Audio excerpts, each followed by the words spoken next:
Welcome everyone to Comics from the Multiverse episode 27A. I am Peter and joining me as always is Matt. Hey, Bangarang.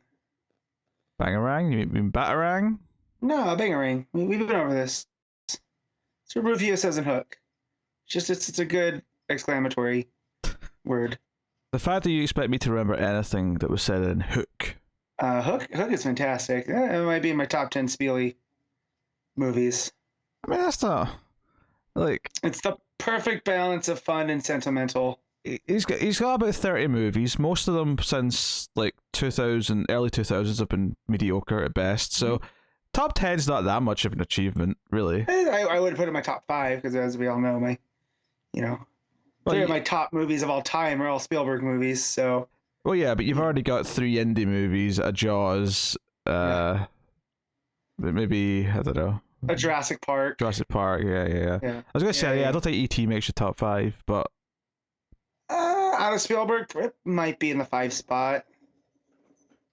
So, I have a hard time watching it all the way through, because once it starts to get sad, I don't like to watch it. So, are we counting Poltergeist? I know Tobe Hooper, is the listed director, but. Folklore around that movie is Spielberg did a lot on set, so.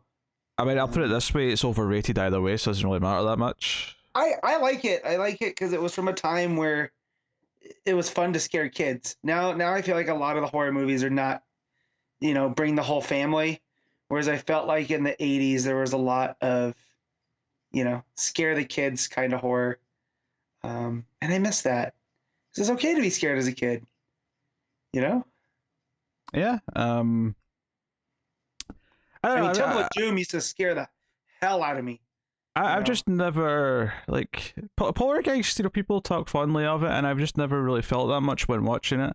And I don't know if it's just because it's kind of it is more of a family-friendly horror movie, so it just feels like weak sauce compared to everything else that I consume on a regular basis. I mean, it's one of the first horror movies I remember seeing, so that way it might have some,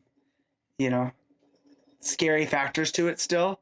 Like the clown scene still, I wince just because I remember being so terrified as a kid. And now through adult eyes, it's silly as hell. But it's still, and then the pool with all the corpses, it's just, there's parts that stick with me still from the time being a little guy. Yeah, I can't say I remember it enough to remember specific moments. You were also watching Silent Night, Deadly Night at like 4, so, I mean... That's not true. I didn't see that until I was in my 20s. I thought you were going to say I didn't see that until I was 8. I love how we're still talking horror movies, even though it's now November, and no one's in the mood for well, I mean, we are, but most people aren't in the mood for horror when I'm done here, I'm probably going to go wrap up the history of horror that we started, just because that's been a fun... been writing down movies for me to watch, and this new season had all holiday horror movies, so there's a big chunk on Black Christmas and Silent Night, Deadly Night, so of course those have been added for the holiday season. And I think I'm going to revisit Krampus, so I only saw it once in the theaters. I mean Krampus. Krampus, yeah, there we go. The Krampus. Krampus. Not Krampus. I should know this. I'm also, my coffee hasn't kicked all the way in. Because I love the Krampus. Well, there's a new R-rated cut coming out. Oh. Hopefully it fixes some of the story problems I had. But again, when did that come out? 2015, 2016? Yeah, something like that. Yeah, it's been a while, so I need to revisit it. But them talking about it, they had Michael Dougherty on. Yeah, Scream Factory's doing a new... What did they call it? I don't know. It's not called. I mean, it's not called an R-rated cut. It's got to be like the naughty cut. It's something like that. It's got a gimmicky title. But you know what? I'll just tell you. Yeah. It's a bit of a trend that we have here. Oh, it's the naughty cut. Yeah. Okay. You nailed it. I did not know that. But it makes sense there's some other stuff on there. I mean, they talked about My Bloody Valentine, and tied it to Valentine's Day, even though that movie is, very, very peripheral. Like, it's around a Valentine's dance, but like, but no, it's been good. So falling back into it. That started watching Riverdale, which that show is so bad. I love it. They're doing a time jump, Pete. I know you haven't watched since like halfway through season 1. I know I finished season 1, but I gave up. There was about I think it was episode 2 or 3 of season 2 where Archie started like a mob with all of his friends where they all went topless to try and hunt down a serial killer. And I went, okay, this show's jumping the shark. I'm just going to tap out now because I don't want any of this. And then, Gotcha.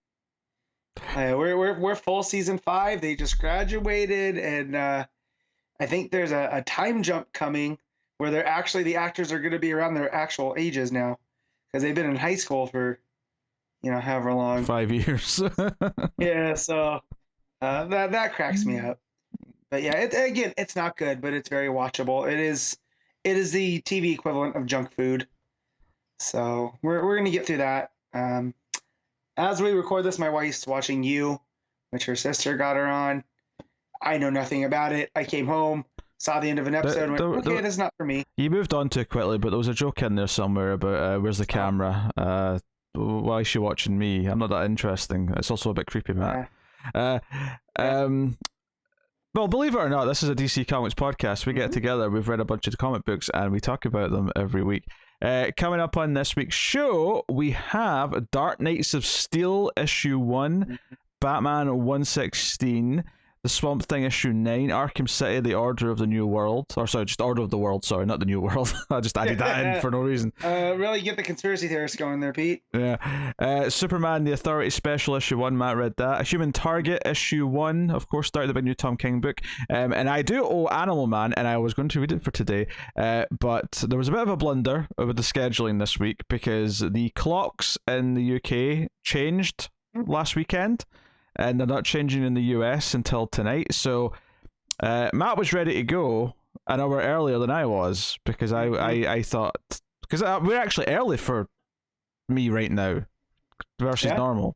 So in order to we're actually on time for you right now. You're just a book behind. Exactly. Yes. Yes. Get to that next week. And I'll play catch up. But in order to start at a reasonable time, for Matt's time zone anyway, I chopped it for the week. So here we are. That's what's coming up on today's show, and yeah, but not to worry. Even if we're technically starting a bit late for Matt, there's still time. There's still time for everyone's favorite segment, Matt. There's always time for numbers. Including your favorite segment. It's your favorite segment, and you're the way to admit it. You lie. No, you always lie. I'm honest that I hate this. Nah. You say hate, but I hear love. I hear affection. I hear admiration. Actually, I hear awe. I can sense you in awe of we this. Determined that was a lie. So this is the ComiXology Top 10 at the time of recording, which is the usual Saturday time this week. And it's a much better week for DC than last week. I'll say that much off the top. Oh, good. Well, I'm looking at the Marvel books, and there's not a lot that jump to mind. So, yeah. So, go on. Have a guess, Matt. What do you think number 1 is? I'm looking at this Marvel and DC list. Is it a Marvel or a DC? Is it a DC at number 1? It's a DC book, yeah. It's got to be Batman. It is Batman. Of course it's Batman. Batman 116, first place. Second place is not Marvel or DC. It is actually the Critical Role comic book that's coming out. Issue 4 of that. So Vox Machina is the title. Number 3 is Star Wars issue 18. So technically Marvel, but it's like still the War of the Bounty Hunters going on. I believe, the banner's still there. Yeah. I feel like I've been seeing that same banner now for about 5 months, but yeah, it's looking like it's Kira versus Leia for the fate of Han Solo, and we kind of just know where that's gonna go. So, yeah, fun times. I'm almost tempted to ask who the hell Kira is, but I don't. You know what? I don't want the explanation. Yeah, you've never seen Solo, a Star Wars story, so you would not know who Kira is. I don't want to know. Number 4. Our boy Tom Taylor's doing all right for himself because Darkness of Steel is doing all right. There you go. That's good. I need. It's good that a maxi series comes swinging out heavy. speaking of, number 5 is Human Target issue 1. So both new number 1s doing quite well. The Superman Authority special is then number 6. So DC, that's 4 books in the top 6. And then make it another one in the top 7 because number 7 is Superman 78. And then number 8 is another Star Wars book. It is just Bounty Hunters issue 17. 17. Oh, it's still just Star Wars. Sorry, I assumed it was a different series but it's not. I think it's just 17 of Star Wars. Well, no, this is Star Wars Bounty Hunters. Oh, you're 17. Right. Wait, there's a whole Bounty Hunters series going on as well? Uh-huh. Okay, that's... I not noticed this. I think that's more of an anthology style where it is just about the separate, bounty hunter characters. Do I think it is? Might be tying in. I don't think they've come out in the same week before, so I think I've just always assumed it's a Star Wars book. This is the first time I've noticed there's 2 separate books. Yeah. Batman The Adventures Continues, the animated series book. That is number 9. And number 10 is The Magic Order 2, issue 1. So it's a sequel, but issue 1 of the sequel. So just to make that clear. Worth mentioning the Harley Quinn book that was out this week, the Eat, Kill Tour, whatever it's called. Right. That it was number 11. Batman Reptilian was just a couple of slots below that. Then Swamp Thing was down at, what was that, 16-ish. So, not amazing, but, a much better week overall for DC, though. But although, admittedly, this kind of seems just because Marvel didn't really, other than Star Wars, they didn't really have much competing. So no, I was looking at that, and there's like a Red Guard, which they started in, that's the Russian Avengers. They have their own series right now, so I saw that pop up, but nothing else really caught my eye from Marvel. That's not, Star Wars. Oh, so, well... Marvel be like Connor this week. Absent. Not here. There you go. That's the ComiXology top 10. Not much to add, but decent week for DC. There is one piece of news, as far as I could tell, this week. It is good news, and it is related to a book that we're going to be talking about today, and that is the official confirmation of the Swamp Thing Season 2. Although they're not renumbering it, it sounds like they're just going to continue the numbering after a couple of months off, and we'll be getting an issue 11 in March. Season 2, as it were, is not 10 issues again, it is now 6 issues, so this will go up to issue 16 at least, and possibly that may be the ending point, or maybe they'll get a season 3, who knows.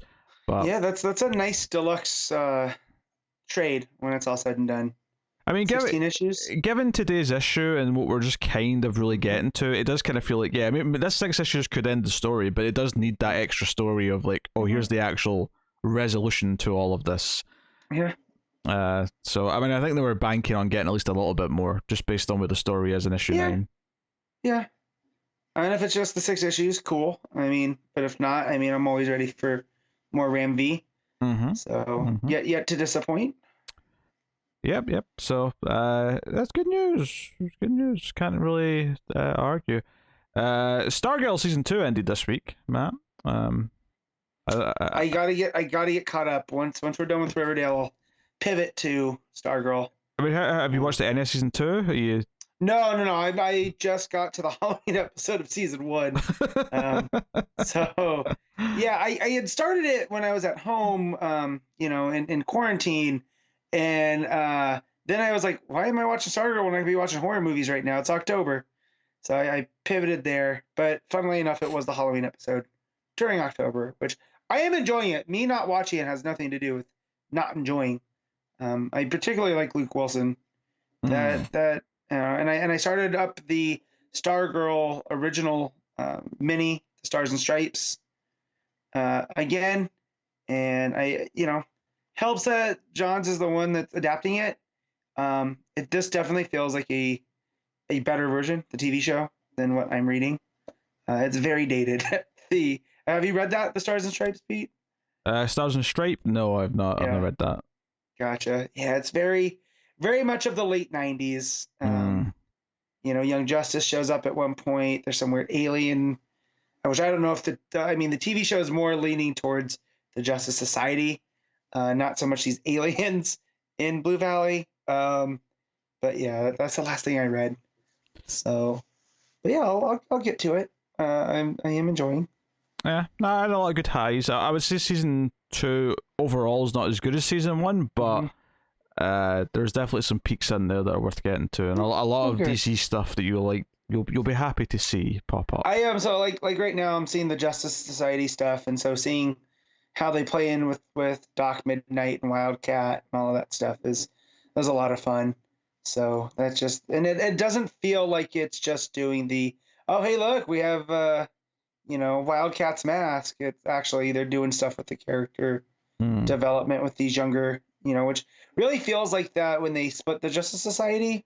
I can't remember what the other book was, but Justice Society of America, and I think it was Justice Society All Stars, and they were really playing with the generational aspects of things. So that's kind of what it feels like Stargirl's doing on TV. Yeah, and I'm pumped for who the villain is in season 3 because they tease it at the end of the season, and I'm jazzed. Yeah, I've heard some Eclipso rumblings for season 2. Yeah, Eclipse the main villain in season 2. Yeah. Gotcha. I think Connor spoiled that one for me. He goes, "Oh, wait till you get season 2. You get Eclipso." I was like, "Thanks." I mean, it's probably hard to avoid something that big that's just like all over the marketing for the season, but it is true. I want to remind you that I had that seed. Yeah, but yeah, it's fair enough that season 1 does have like a sort of like coda scene that kind of teases Eclipso. So I mean, it may have been exciting for you had he not told you that season 2. That's okay. I love Eclipso, so I'll be happy to see him on my screen. Yes, well. So that's that. In terms of other just random DC stuff, that's movie or TV related, they're bringing Lucy Lane back for Superman and Lois, which is like the most absurd out of nowhere thing I could have imagined them doing. Because when me and Cara used to review Supergirl, we would make fun of the fact that Lucy just disappeared after season 1 because she was easily, maybe not counting the villains, she was the weakest part of season 1. She was just this. She was there. She was she was tacked on. It was weird that she was kind of like some secret DEO agent, and it was also, it kind of just felt like it was there for the love triangle because she had like a past with Jimmy, and that was basically it. So out of nowhere, this past week they announced, oh, by the way, the actress is coming back and she's going to be on the Superman and Lois. Even though, and this is something that we had been pointing out in reviews, this show has never mentioned once that Lois has a sister. I'm pretty sure. That felt like something they were happy to leave behind, but now that they're getting the actress back, they're like, oh, Lois has got a sister. Remember, she's got a sister. Remember? I feel like the comics do that though too. Lucy falls in and out, and they'll bring her on. I mean, now there's a brother named Leonardo. No, I mean, she like they do, but I think what's weird about it in the context of a TV show is that there'll be specific lines or moments where it'll be like Lois talking about her childhood when Sam being a parent, and it's like weird that they never mention that she has siblings, or like, it's just, it never comes up. I do love the idea of her going, it was tough being an only child in one part of the one season, and then here's the sister. Yeah, it's like in there's an episode of Cheers where Frasier says his dad's dead. Yeah. And then Frasier, his dad's like a main character for like the entire show. They do have a difficult relationship, right? I've never really seen Frasier, but maybe he was just dead to him at that moment. Sure, that's how you explain it. Well, we'll explain. Yes. But yeah, no, I love that stuff. It's the what show did this back like it was the opposite. Shit. Happy Days, where they had Richie had an older brother that showed up in the pilot and was never spoken of again. So, stuff happens. I gotta get caught up with Superman and Lois because I've heard good things. That's another one that's on the list, probably after Stargirl. But that type of stuff is stuff I watch by myself, and since the pandemic, I didn't have a lot of watching TV solo. So because my wife has no. If it's not Henry Cavill as Superman, she really doesn't care. And even then, she doesn't even like the, she just likes the way he looks in the suit for the most part. I saw Henry Cavill in something this week. A young Henry Cavill on a movie for Streams After Midnight. New episode dropping the next couple of days. But he's in Hellraiser 8. Oh, wow. Hellraiser Hellworld. I almost asked why you were watching The Count of Monte Cristo, and you said it was for Screams. Because that was the first time I remember hearing his name. Was people would bring up he was in, he plays the son in Count of Monte Cristo. Oh, no, he's in a trash Hellraiser sequel that also stars Lance Henriksen, who, I'm always happy to see Lance Henriksen, I am, but between his Hellraiser appearance and his Scream appearance, he tends to be cursed with the shitty sequels, so... Hellraiser's one of those ones that, much like Leprechaun, I'm very hesitant. Leprechaun for different reasons, just because... They're of a lower tier. Like, I mean, Tim will argue on Leprechaun, but like I think when you watch the Nightmare on Elm Street, so you watch the Friday the 13th, or even the Halloweens, there's some really bad sequels and stuff. But I think when you're watching, like, once you're past the first 3 Hellraisers, once you're into like 4 onwards, you'll be begging for Halloween Resurrection. Like, Hellraiser 5, 6, 7, and 8 are the bottom of the barrel, the worst. The fact that there's that many of them. We're not even done. There's 9 out of 10. What?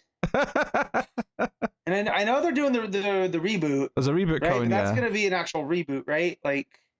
Yeah. That's it seems to be something they're treating with some class potentially.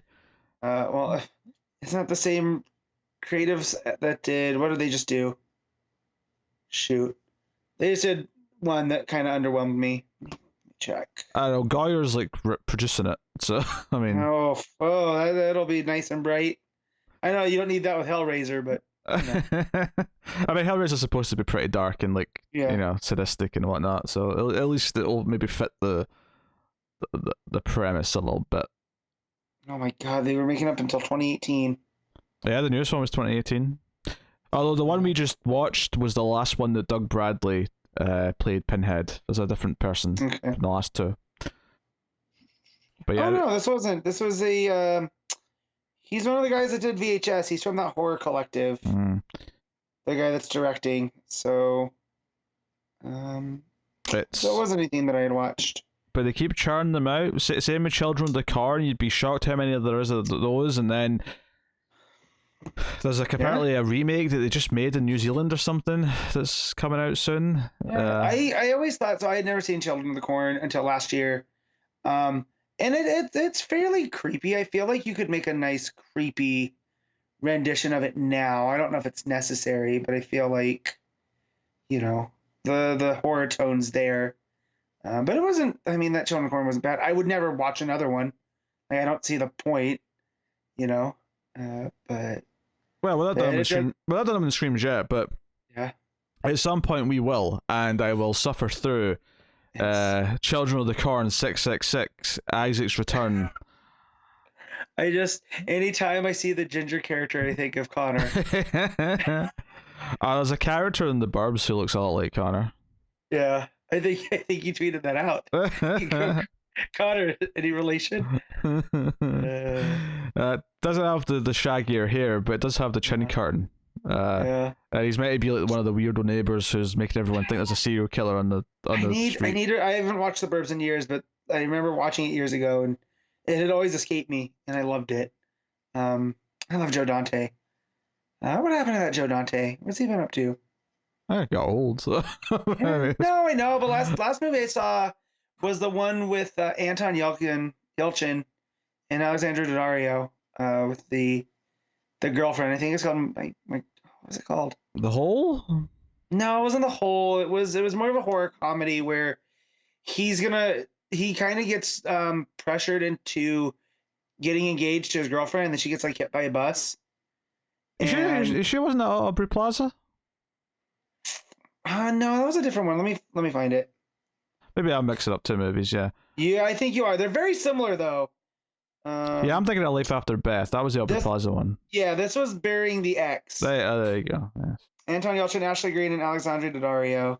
And, his girlfriend's not so nice. But yeah, she ends up coming back and causing problems. And it was quite fun. And that was from 2014. So maybe, right, maybe he just is, maybe he's just working on TV.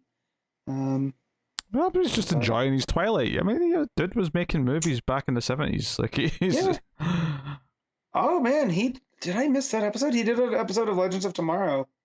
Ooh. Night of the Hawk.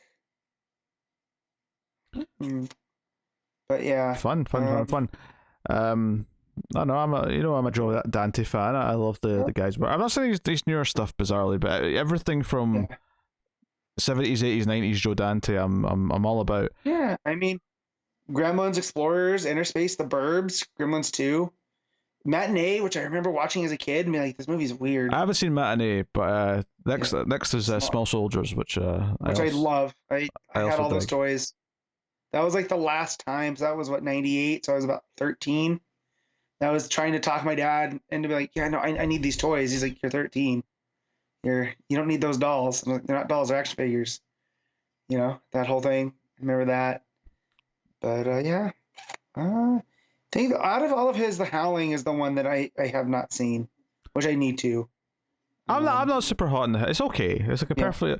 No, but I feel like as a werewolf fan and as as a horror fan, it's one that I can never find it. It's never anywhere. The werewolf part, just rent it. If it's that hard to find, just rent it. But when you spend X amount during October to have Shudder and it's not there and it's not on HBO and it's kind of like, man, come on. Not everything's always going to be a distributor. Sometimes if you really want to see something, you just have to bite the bullet and get it. I know. I mean, I still have to also as a werewolf fan, Ginger Snaps is still sitting there. I need to get to that's way one. better. That's way better. Howling has a great first 20 minutes, which is not werewolf related at all. And then once it gets to the werewolf stuff, it goes downhill. But well, it involves like a cult, right? Like, but it's like kind of. But the opening 20 minutes has nothing to do with that either. Like the opening 20 minutes is a completely almost standalone thing that the lead character goes through that sort of sends her to this like camp to try and heal, which is where all the werewolf stuff happens. But gotcha. That first 15-20 minutes where she's just trying to investigate a serial killer is really good. and then it sounds like Wolf of Snow Hollow, which is up there as favorite werewolf movies. Or is it a werewolf movie? Like the werewolves don't exist. I mean, so they keep telling the sheriff. I mean, Jim Cummings would say that there's no werewolves, but we'll see. Yeah, we'll see. And I love that's how it's played throughout the whole movie. Like it's what I've noticed in certain werewolf movies is like there's once it starts happening, people just accept it. And I like here that he's the one person that's manically not. This new one came out this week that was completely crowdfunded, but also if you crowdfunded it, you get a piece of it. And I'm very curious. I know nothing else about the rest of the movie, but it being Jim Cummings, I'm very interested. So.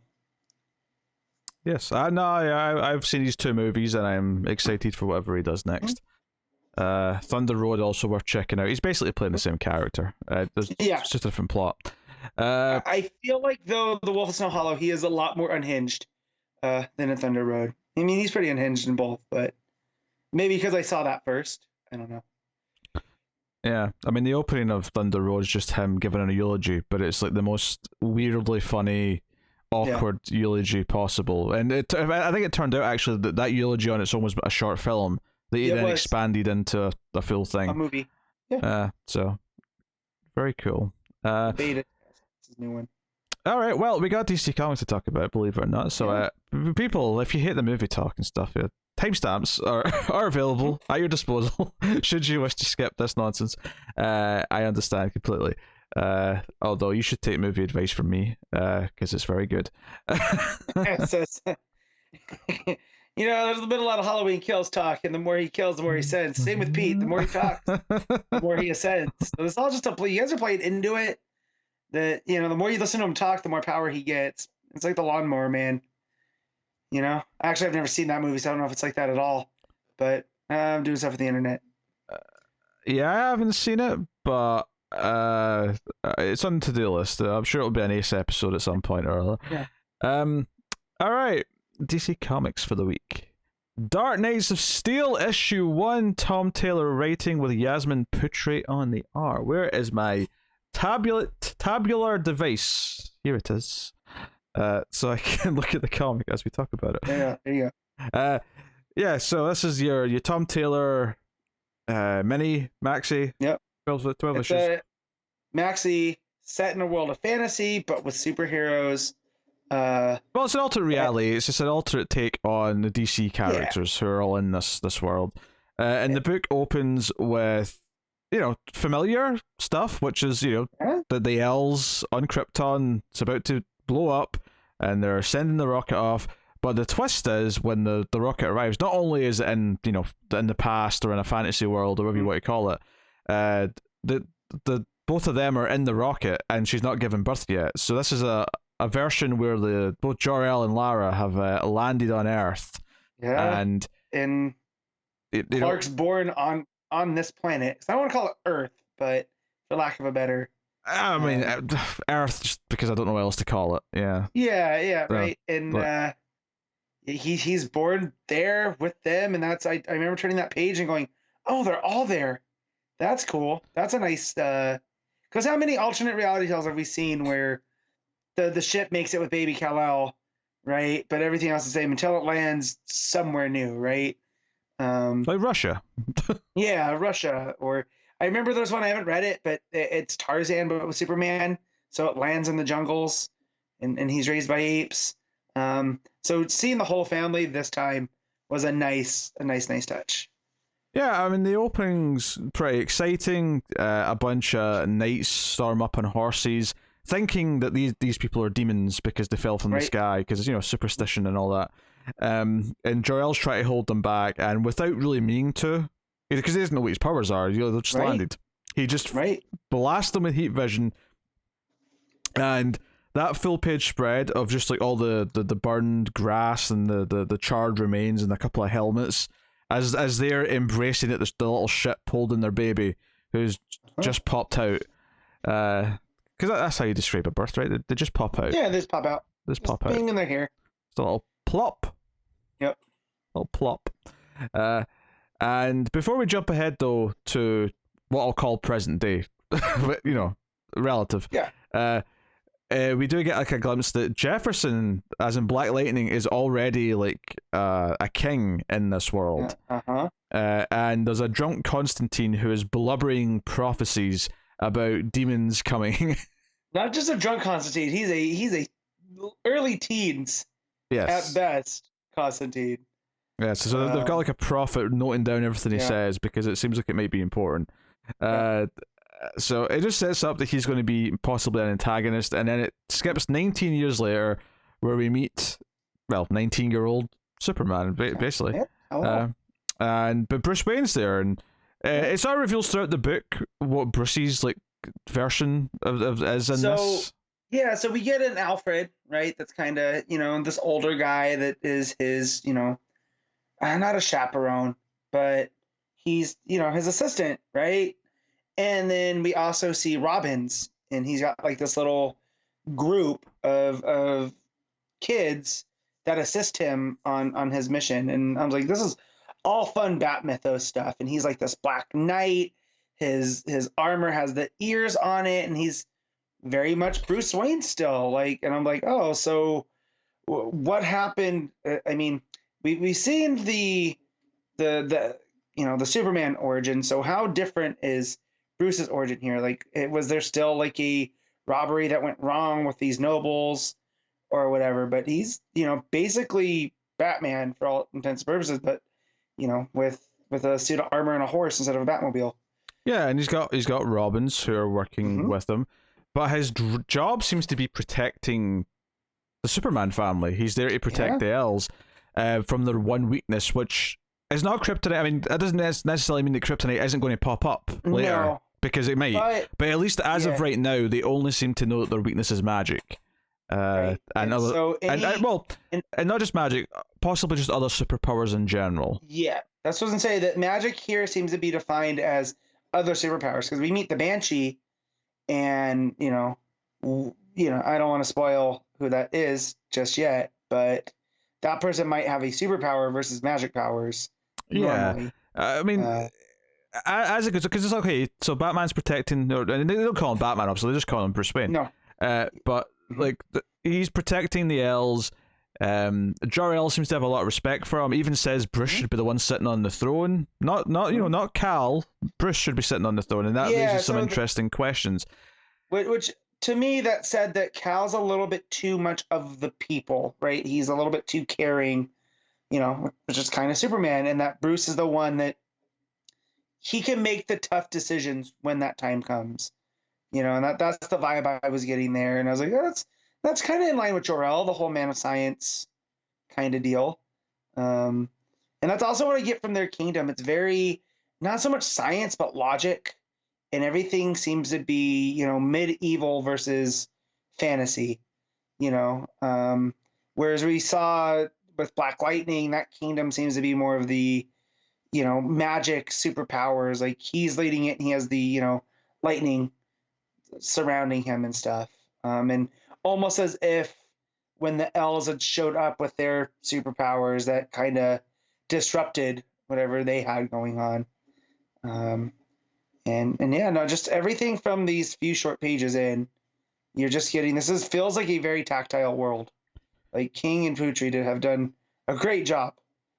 There's a lot going on, but to go back to Bruce being the one to take the throne, we find out that in this world, the Waynes are dead, but there's a little bit more going on there in that Batman keeps being referred to as the bastard. Everyone keeps calling him the bastard child, and everyone knows he's a bastard. And it's like, okay, so what exactly, were the Waynes just not married? What's going on? And then we find out later in the issue that Jor-El admits to him that he is actually Bruce's father, and that's why, because there's a little bit of a mystery when they go after this Banshee. He survives something that should kill him, and he doesn't know why he survived. And he's even questioning, like, am I also magic? Should I? Because Bruce's stance on magic, which, again, could just be superpowers, they're just defining everything as magic. He thinks, well, that's illegal. We should banish everyone who has magic or superpowers, so therefore I should be banished. I am now a villain. I am now someone who should not be trusted. Yeah. And Gerald's like, no. You survive because you're my son, and because you have Kryptonian blood in you, and that's why you have. So presumably, we're going to see Bruce develop a full set of powers, perhaps, as this goes on. I mean, it kind of hints it towards the end here. Yeah. Super interesting stuff. Obviously this is just playing with every bit of mythology. It's not adhering to anything from what we expect or know from the DC universe, which is totally fine. So, which leads me to talk about the Banshee. So I'm thinking, Superman, right? They're doing Superman, Banshee. It's Silver Banshee. We're gonna get there, magic, whatever. And so Clark or Cal and Bruce, or it's Bruce that goes, right? At first with the Robins. Cal doesn't go. Cal shows up right at the end when everything's going down, but he's not supposed to go. But it's just Bruce and the Robins and Alfred that are going. Right. We get to see Dick, Duke, Cass, and Jason. And Bruce hints that there's another Robin that's in the court of Black Lightning, who we could probably assume is Tim, but it could be Barbara for all we know.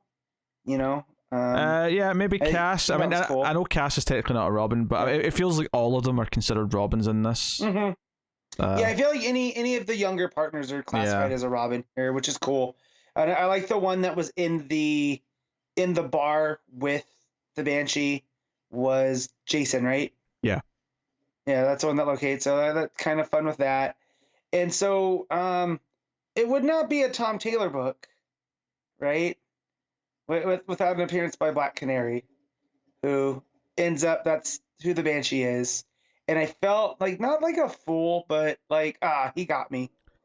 And I didn't recognize her. It wasn't until she said her name was Dinah, because she's just a blonde woman. Like, there's nothing like to give her away. That said, though, because she starts off with like a bed sheet over it, when she does actually get up. If I have a critique about this book, right? Because I had a lot of fun with this, and I'm not a big fantasy guy, but it's doing fun stuff with the characters and the characters we know and sort of twisting the mythology. I'm having a good time. But if I have one critique, is that I do think there's the odd character whose costume design doesn't feel different enough. Because when Black Canary like stood up and I saw what she was wearing, I'm like, this is just like, she's not wearing a little jacket, but other than that, this is just her costume. I didn't get anything like unique about it. There was no like twist on it. Obviously Batman, like his helmet feels like a helmet, right? With the bat ears and stuff. But it didn't really feel all that different. I guess I felt kind of similar with Steph as well. If it kind of felt like, this really is almost just her outfit that we normally see. Yeah, I can kind of see that. It has more of a corset vibe than her typical, but I get what you're saying now. Yeah, there's just a few of the outfits feel like they're not different enough from normal. But I mean, it's a minor quibble. It's not a huge deal. It's just Right. it was something that was sticking out to me a little bit as I was once I got to Dinah, I was kind of like, that just looks, she's got a couple of extra lines on her outfit, which maybe imply that it's more armored perhaps than a tank top. But it still just looks like a fancy tank top. Right. No, you're right. So, in the jean short kind of vibe. You know, there's no fishnets or anything, but the short shorts are there. Yeah. Especially when she unleashes the cry. This just looks like a Justice League page. Oh, for sure. Yeah. It is a good page. There's obviously the art is really solid though. Like, I mean, I'm critiquing the designs a little bit, but the actual art quality is very high. Yeah, there's not much else to critique when it comes to the art, because even the way that it flows, the layouts, the colors, everything just works. Like, the muted tones really make all the costumes kind of pop out a little bit better. So like when Harley shows up and she's in her black and red up against the kind of drab castle settings, it really looks good. Yeah, even that scene. Go ahead. What I was just gonna say, one of the touches I like in the coloring is that when Bruce and Cal go to speak to the elves in their like throne room, there was just this golden glow behind them the entire time and throughout that scene. So it does that thing, and I always appreciate this in comic books where it really does. You can sort of tell the scenes apart at a glance just because the coloring in the background just gives each one a different tone, and I kind of appreciate that.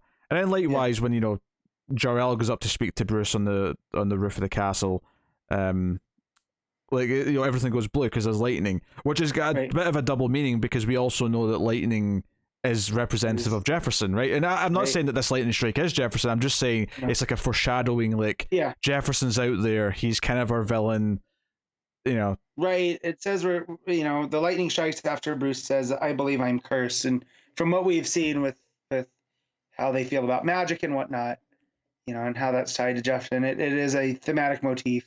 Yeah, they actually I hope continues. So they refer to a green man a couple of times throughout the issue. Now, obviously, when we get to the end, we kind of know who they're talking about. But my first thought was Martian Manhunter. I'm not gonna lie. That was the first person that came to mind. I thought Swamp Thing.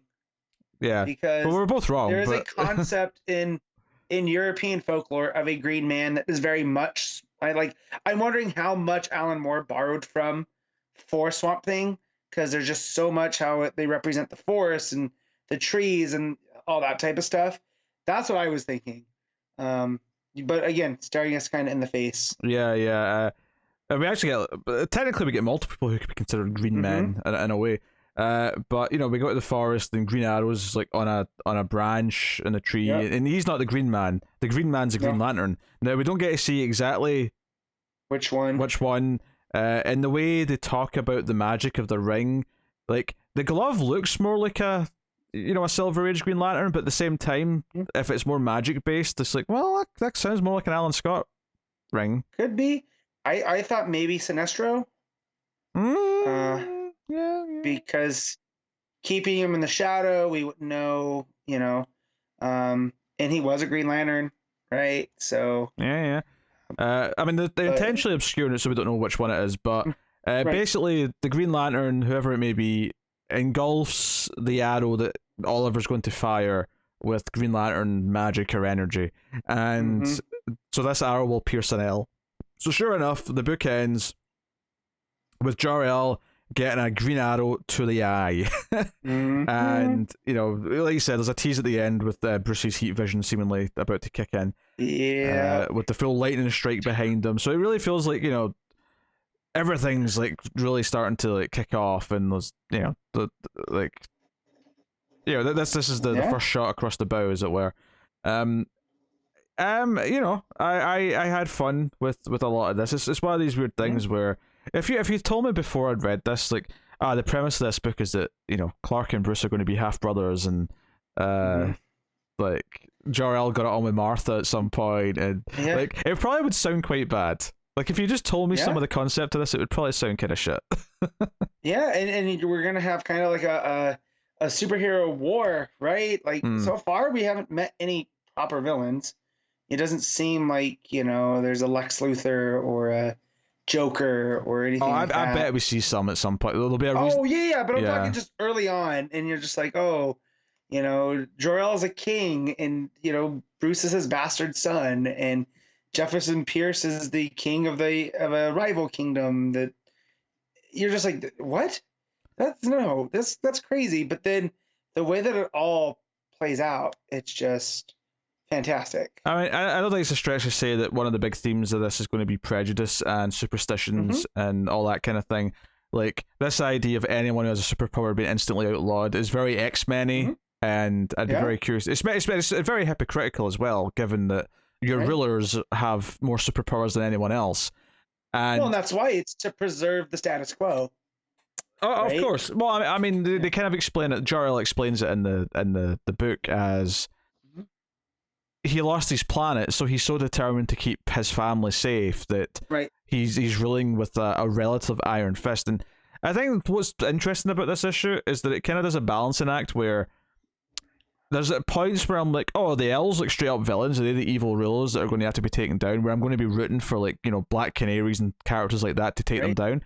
But honestly, it kind of skirts this line where they still kind of feel like fairly nice people for the most part, even though they do have some of these weird policies about, oh, anyone with the superpowers, like, instant, they need to be taken down and locked away or killed or whatever. So it does feel like it's kind of playing this fine line where maybe we're going to sympathize with both sides of the conflict, but we'll see how it plays out.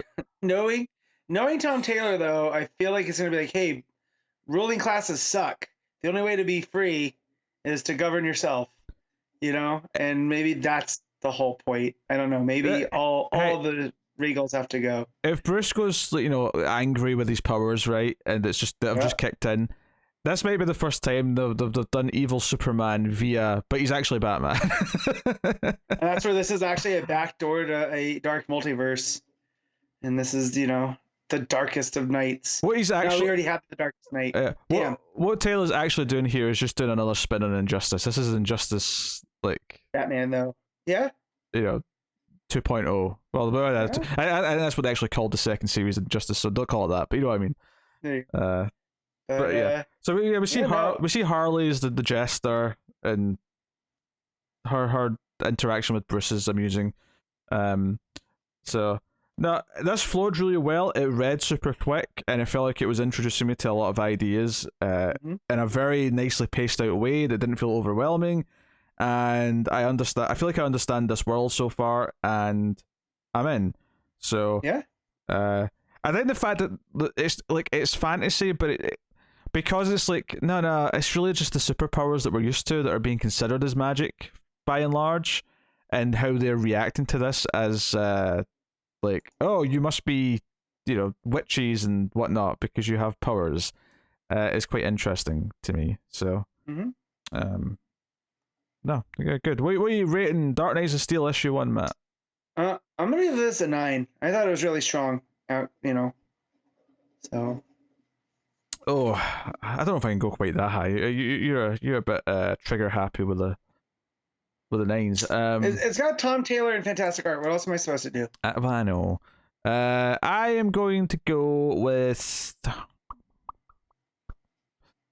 8.5. I'll say 8.5. You know what? The quality's high enough that I think it justifies it.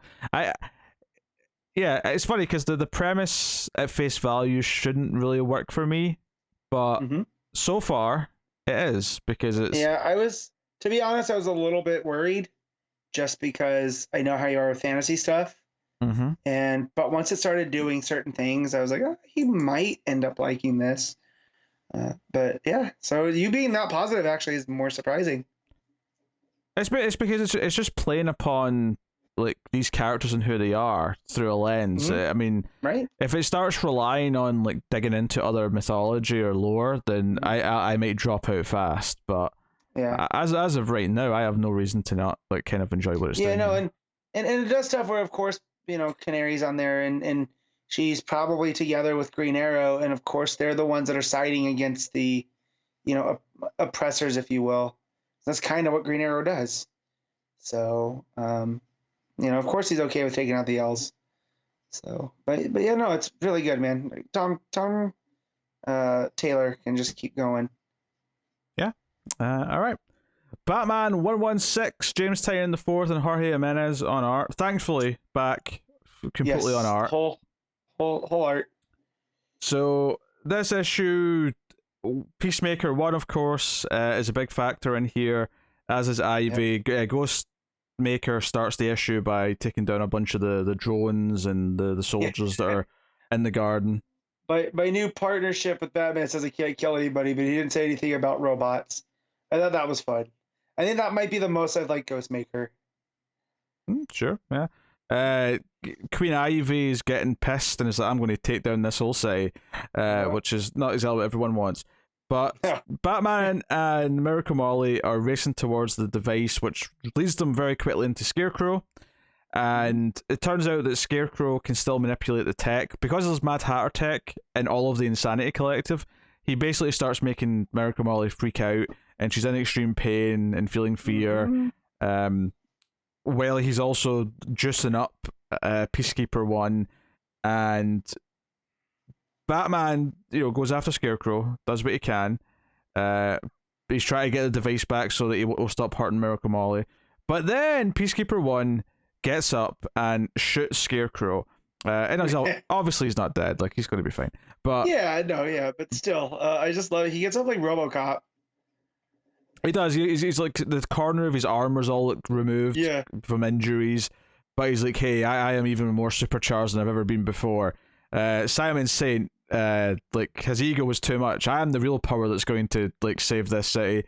So Peacekeeper 1 is going on a power trip, which is not a great, and it's a great full page spread. See that page where he puts all his mask back on, and he's standing there with the armor all torn. That's a great page. And then there's the companion page, which is the full page of Batman sort of staring at him. So they face off. Some good, well drawn action. It flows really well.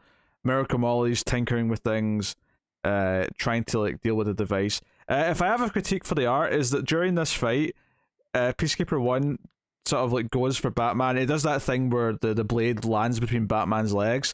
The look on Batman's face as he's looking down at this blade just sort of hitting in front of his crotch, he's got a zoink Scoob kind of face. It just made me laugh, and I don't know if it's in the it's not necessarily bad art, it's just I don't know if it's in the tone of the rest of the art. It feels a bit out of place. So yeah,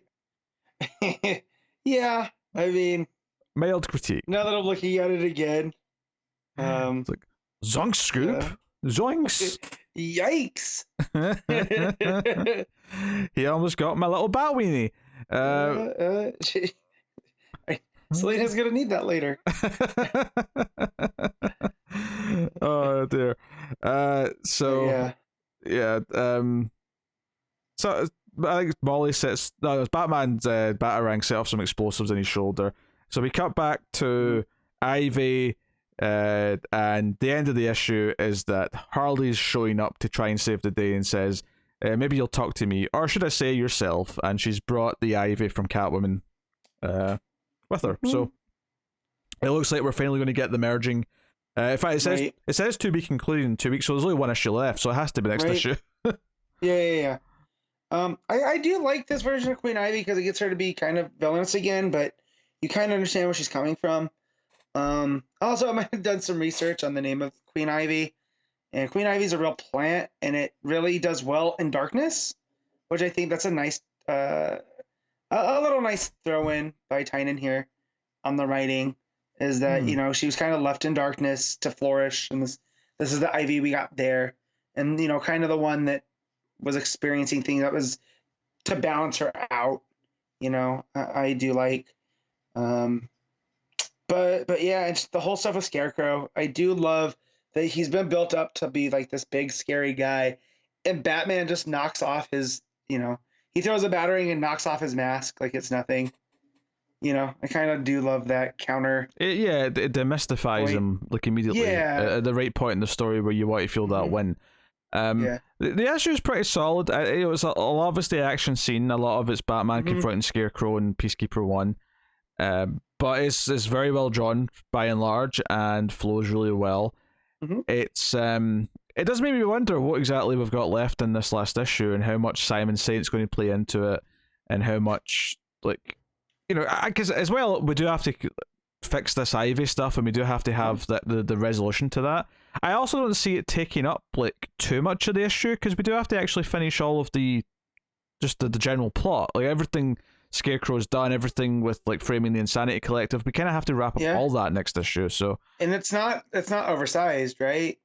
you know, it might be actually. Now you've said that. Let's look. 2 weeks. Let's find out. Yeah. So, wait. Are we sure? I'm pulling it up now. Are we sure? I feel like if it was, it's 40 pages. Oh, so that's over. Well, no, that's just the backup. Yeah. Just the backup. No. Yeah. Okay. Yeah. And there's no like there's no like capstone issue. It looks like. No, because 118 is the start of Williamson's run.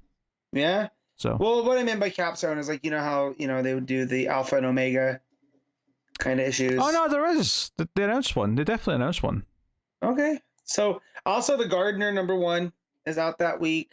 So maybe we'll get a little bit of resolution there. Maybe I'll flesh out the Ivy stuff with a bit. Ivy. Yeah. So I'm looking.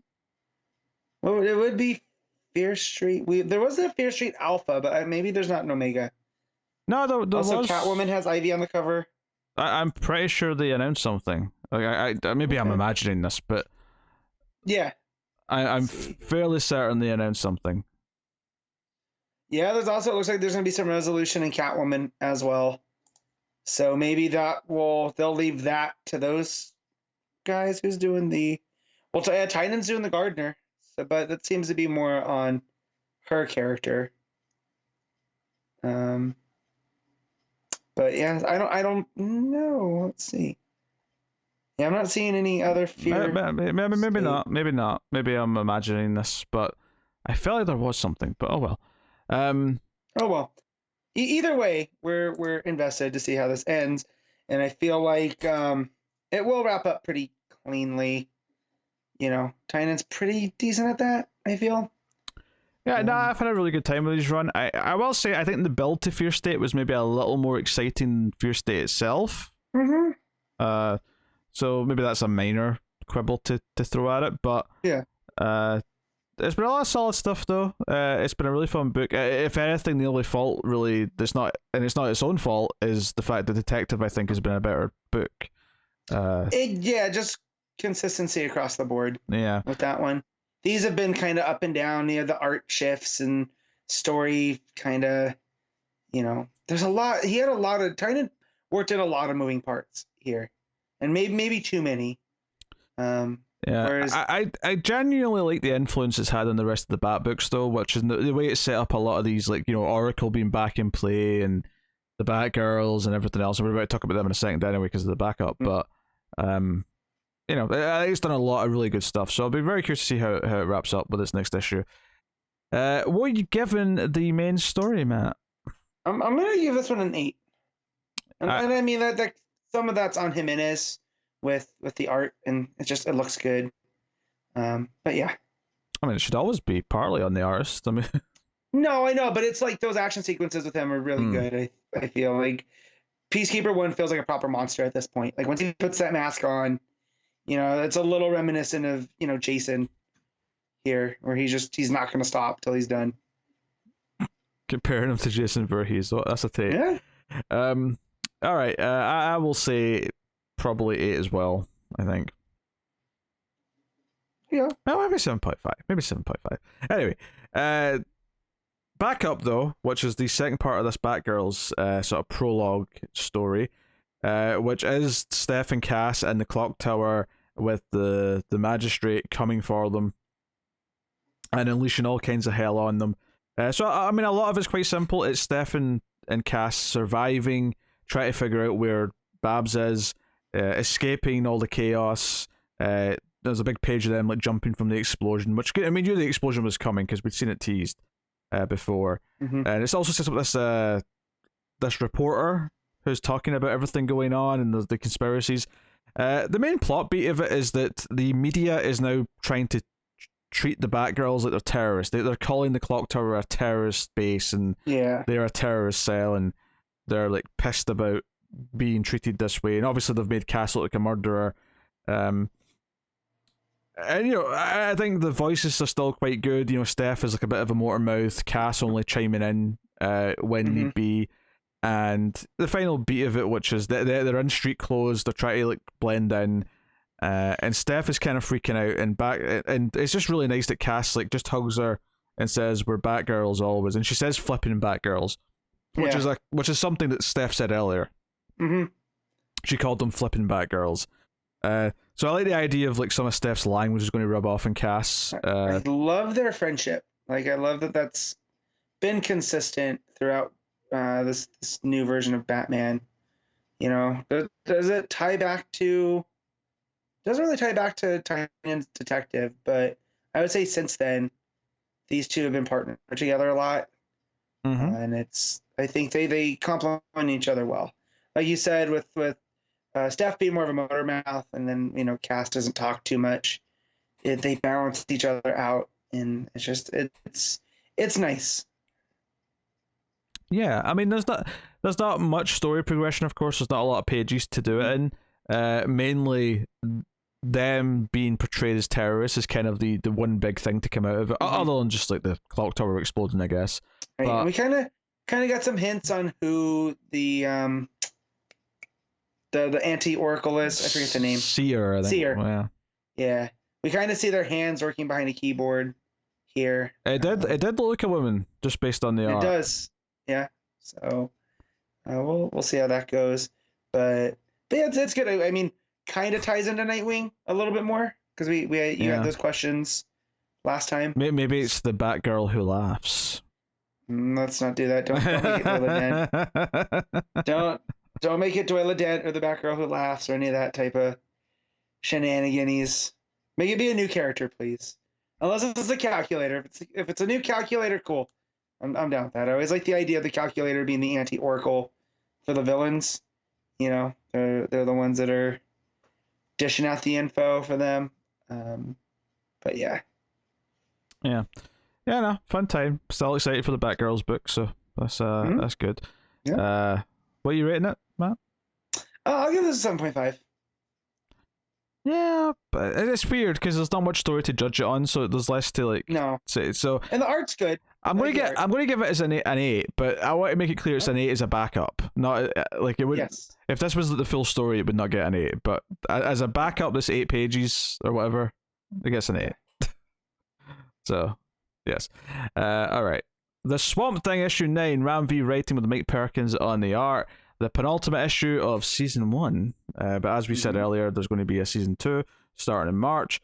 But this, we had the cliffhanger last time of Prescott going after Jennifer. Although we actually found out early in this issue that the guy running Prescott isn't even named Prescott. So I guess we're going to have to learn. No, but he is a bastard son, basically. Yeah.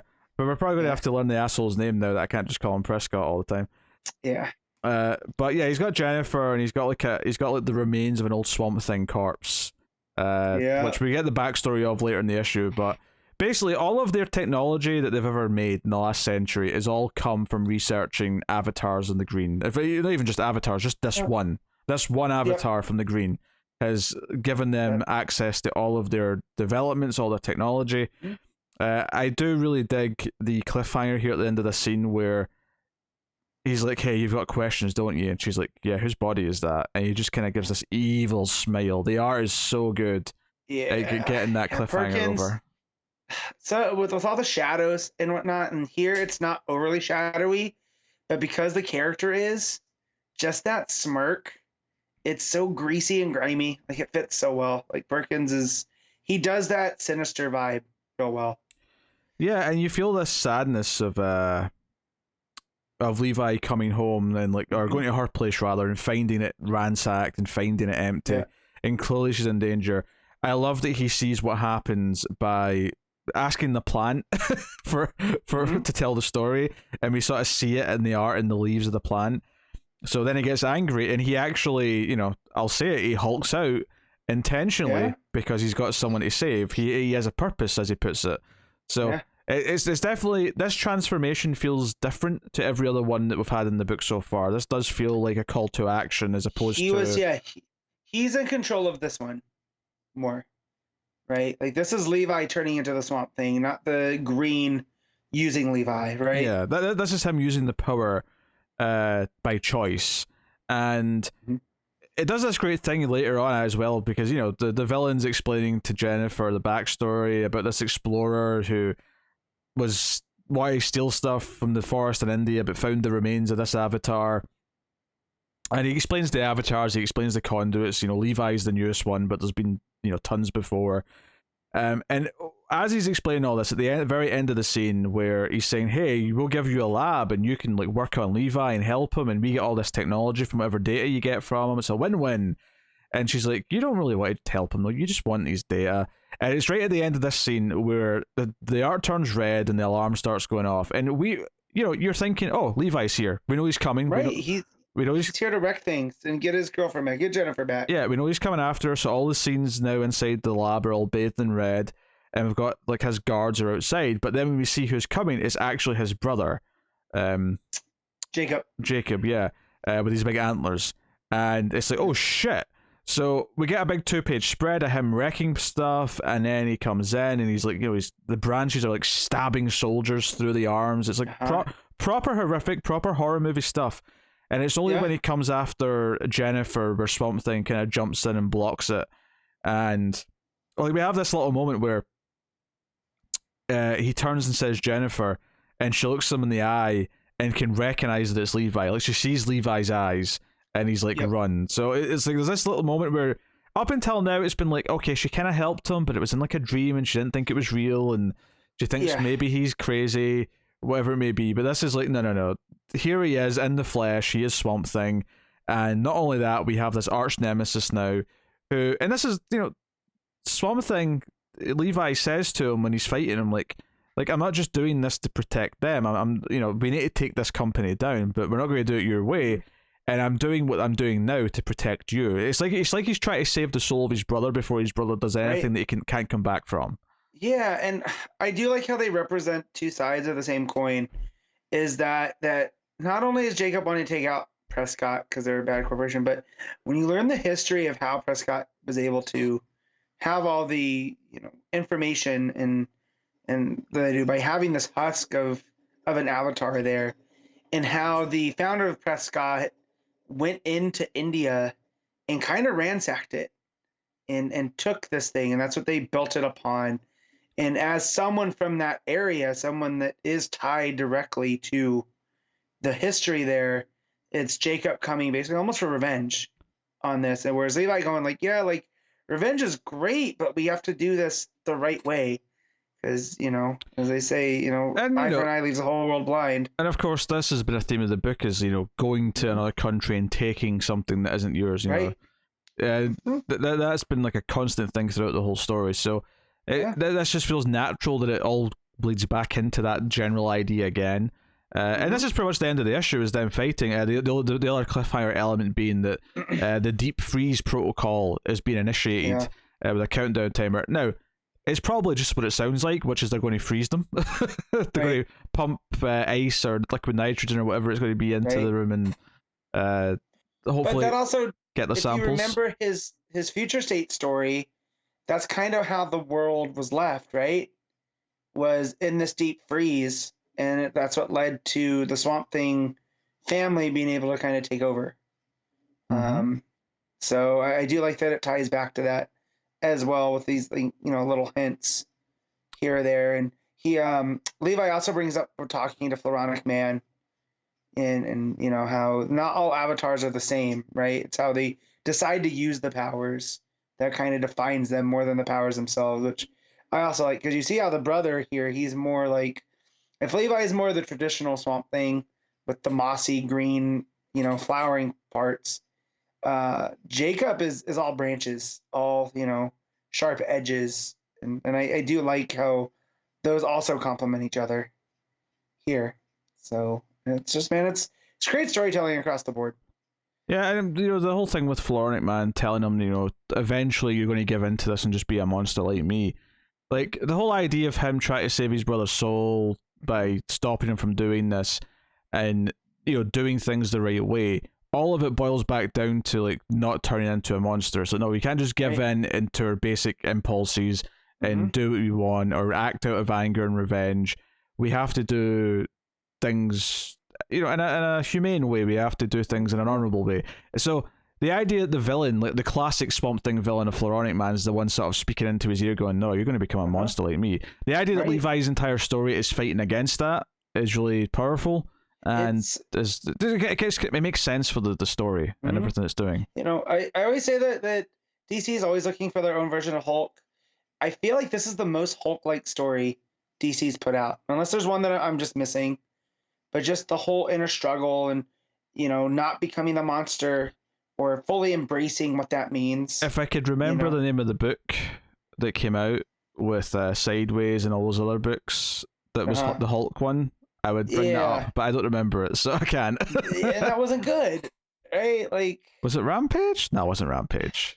It was something along those lines, right? Like, what was that called? The DC... Oh, man. Because Sideways and Silencer were like the only ones that stuck. Yeah, I can't even remember what that line was called. You talk for a minute, I'm going to find this. Yeah, obviously the art's fantastic. We mentioned a couple of the moments, the evil smile, the big 2-page spread of Jacob. But honestly, the art in this one is immaculate. It's like, this is like a perfect pairing. We've said this a few times, but it's a perfect pairing of art and subject. Because Perkins, like, shadows and the sort of the moodiness that he gives to something as simple as Levi walking to an apartment building feels super moody, and everything in there is just. But I also like that when he looks at the leaves for what happened in the room. Which one is, it's a wonderful mechanic to set up that if there's any greenery around, he can sort of like use that as security footage effectively. Yeah. That's a really fun idea. But the fact that the art gets so bright when it becomes just the green, when it's just the green on its own, it becomes kind of beautiful. But the rest of the time, it's kind of moodier, and the rest of the world is kind of sad without it. It's a really nice little touch. But the expression is like, Jennifer's reaction to Levi's eyes as Swamp Thing, like, told a story on its own. That was like a reaction that was told through a facial expression. So the art is phenomenal in this issue. Yes, have you found some details, Matt? I did, and it was the New Age of DC Heroes. Ah, there you go. And New Age. The character you're referring to was Damage. Damage! That was... Yeah. Told you, it was close to Rampage. Damage, Silencer, Sideways. The Terrifics came from that, which I forgot. I forgot that too. The Immortal Men. Joe, what's so funny about that is that we've been going long enough now that there's now stuff that happened entirely in the time that we did this show that I have now forgotten. Yeah, because outside of Sideways and Silencer, it didn't really... anything. And then that banner kind of got taken off of Terrific so much, we forgot that was originally part of it. But then there was stuff like the Immortal Men I forgot about, the Curse of Brimstone, which I don't even think I read the first issue of that.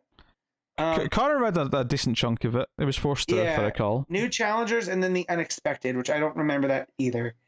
But yeah, maybe for the better. I mean, I just brought it up as a joke. I mean, we don't have to research it that much, but... Well, no, but I had to know, because my curiosity, right? But yeah, no, everything that as I was looking up, I was listening to what you were saying. I agree with everything there about what he does. Like, I do like that ability in the green to reach out to the plants and, use it as surveillance. Like, I think Ivy's done that kind of stuff before.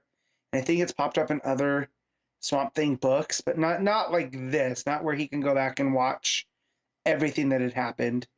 But yeah, and just like the whole, this ties them back to where they're from and how the two brothers are kind of more in touch with nature from how they were brought up. And it kind of makes them perfect avatars for this. Everything is working across the board. And I'm very excited to see what, after this ends, what the following 6 issues are going to do. Just to see what that's going to be about. It kind of feels like this is just finishing setting up all of the elements, and I feel like there's going to be a nice conflict to still tell with these two characters. Well, don't forget that, what was it, issue 1 or 2, where there was the whole Swamp Thing versus the Idea, that creature that was out in the desert, you know, and you know how he fought this idea and stuff, and there's that stuff too, more of the metaphysical type stuff. And here it comes down to, you know, the green and revenge and that type of stuff, which is not as metaphysical. So I'm curious to see what other thoughts Ramvi has with, you know. Yeah, I also feel like there's more for Levi and Jennifer's relationship to explore as well. Yeah. You know, I feel like there's plenty of that because she's only just come to terms. Well, even come to terms. She's only just realized that it's real. Kind of. Yeah. Yeah. So like she was pulled into the green, but had no idea she was in the green. We can only get so much fallout of that in one issue. So I suspect there'll be some good developments with that over the 6 new issues that we're going to get. Yeah. So no, very, very, very, very good stuff. Matt, what are you giving Swamp Thing issue 9? I'm going to give this a 9. I too am going to give it a 9. It was an excellent issue. So that's cool. Arkham City, The Order of the World, issue 2. Dan Waters writing with Dani on the art. Did you read this, Matt? I'm caught up. You're caught up? Okay, cool. Issue 1 gave me the creeps this week. I was not ready for 10-Eyed Man. Ripping jawbones out, but leaving the skin intact. What's that about? And I like how it's set post 8A. And what that means for the city, that all of these, you know, the Arkham weirdos, if you will, that some people have recognized. This is what I've noticed a trend, maybe over the last 5 years, is that, like, the reason they're in Arkham Asylum isn't because they're criminal. It's because they need help. And that, yeah, some of them are beyond help. Let's say, like, the Joker or Two-Face. But there's other Bat villains that do need help. And this series, I feel like Dan Waters is going to explore that, and, you know, what does that do to the people that are trying to help them? That's what I got from the first issue, and then the second issue just goes off. I was like, hey, remember we're a horror book? Yeah, I mean, I was quite impressed with the first issue. I was curious to see how it would keep going. Obviously, was it Jakarta as the Doctor? Dr. Joy? Dr. Joy? Yeah. Yeah. Isn't that like Joy Jakarta? I want to say. I feel like I don't feel like I've pulled this name. Jacosta. Yeah. Sorry, Jacosta Joy. There you go. I knew it was something like that. Yeah, I got confused. I was like, well, did I read a different book? I don't know. I knew it was something like that. I was trying to do it from memory. I flubbed it. Oh well, we're here now.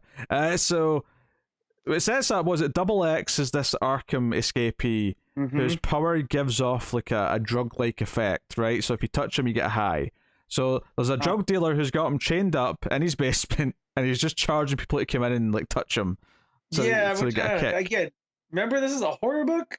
Like, yeah, it's pretty horrific. Like some of the panels of him in chains, and he's just looking up, looks really sad, and like the art is a really interesting thing though. Like the visual, like on the title page of what this guy feels, this junkie feels when he touches them, with this like sort of white outline of his body that's bigger than him, with It kind of reminded me of when I tried to read Doom Patrol, the Negative Man.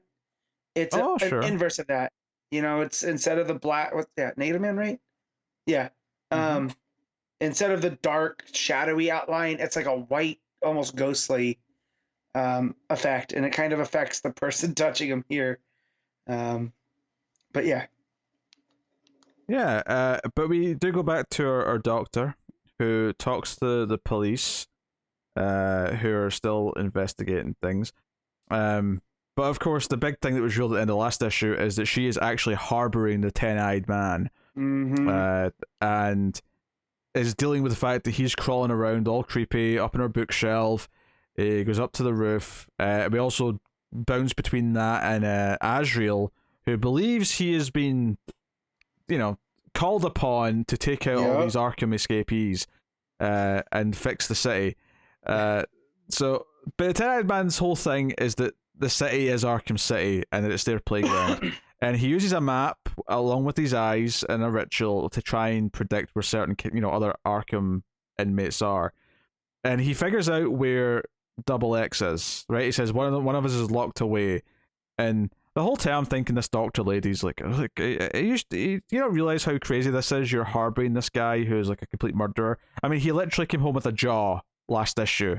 Right, and you didn't ask, like, if my dog walked in with a jaw, I'd be like, where the hell did you get that from?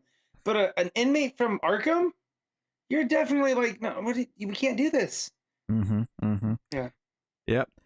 What I thought was interesting is she goes into her narration here about how the 10-eyed man like has a backstory that he's claimed, where he used to be a soldier, and how he got new optical nerves like put into his fingers and stuff.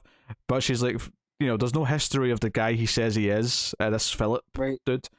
And also, biology doesn't work that way. So clearly there's something more going on with him, and there's like a sort of lying element to his character.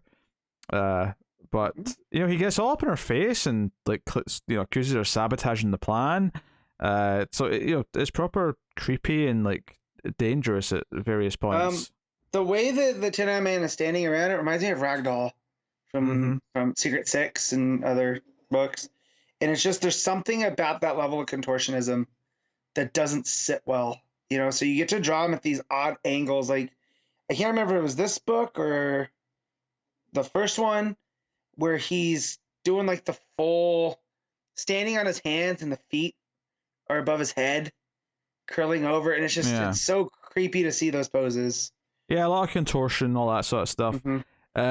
So the junkie goes back to get another fix of the of Double X, but Double X ends up breaking out when Azrael jumps in because he's watching, as is the detective. So the detective jumps out and tries to like stop Double X from running down the street because his powers are going haywire, and the woman who's like with the drug dealer takes a shot and actually hits the detective in the face. It grazes him. Yeah, so he ends up in hospital, and Azrael beats the shit out of Double X. Calls him a sinner over and over again.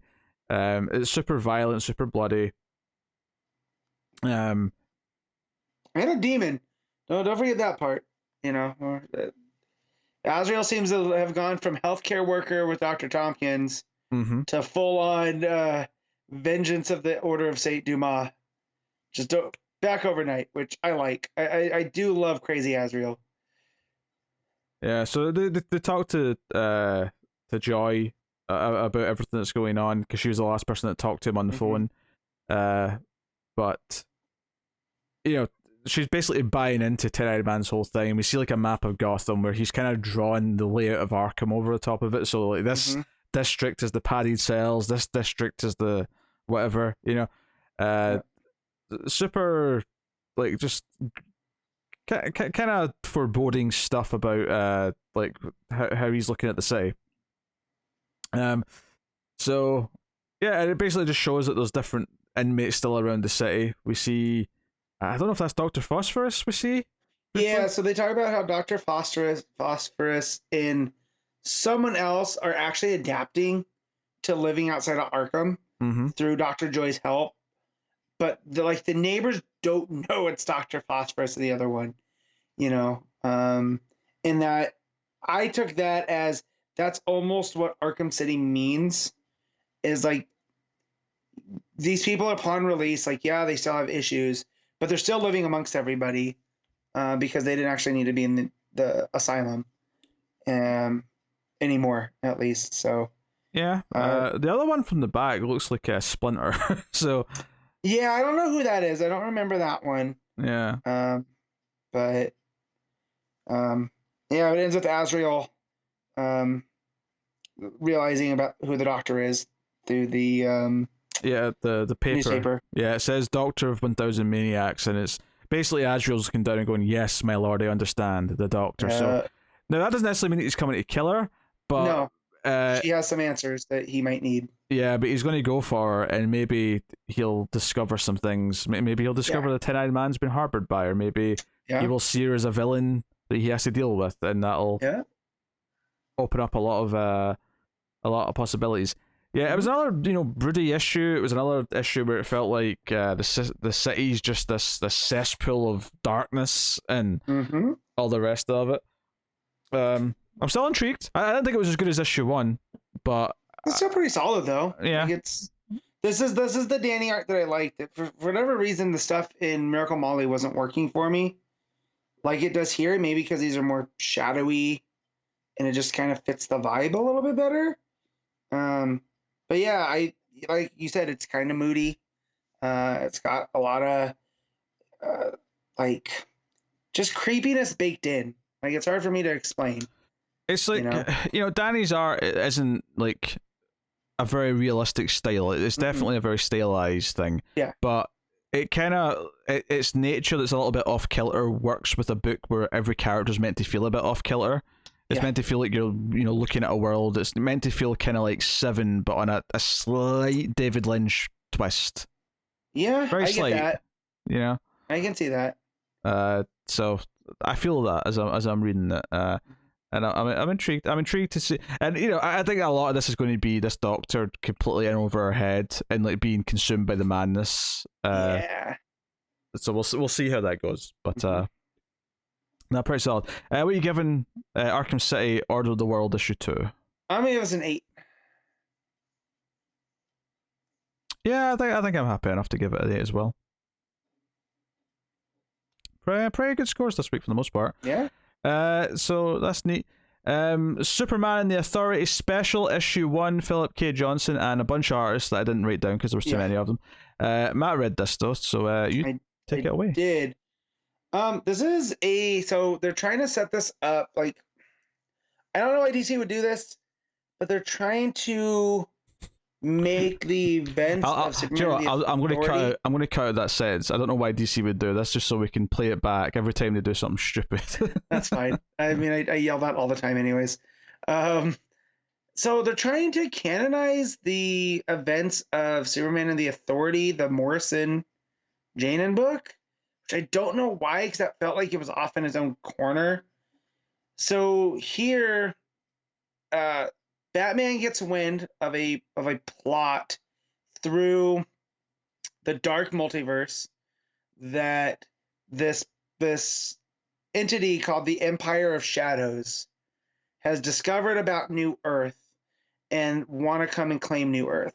Now, the Empire of Shadows is one of the dark multiverse places where the All Ghouls have completely overrun the Earth. And now they want more because they're not going to, so they're no longer a League of Shadows. They are the Empire of Shadows. So this book has one dedicated artist to the Empire of Shadows, and that is Ben Templesmith. And while it's very shadowy and creepy, and you get to see this Earth that the Al Ghouls have taken over, and their banner hangs, and there's bat warrior creatures flying through, the place, and there's also some real hit or miss elements of the art that sometimes look overly simple. Like having you haven't read this and haven't seen any of the pages or whatever.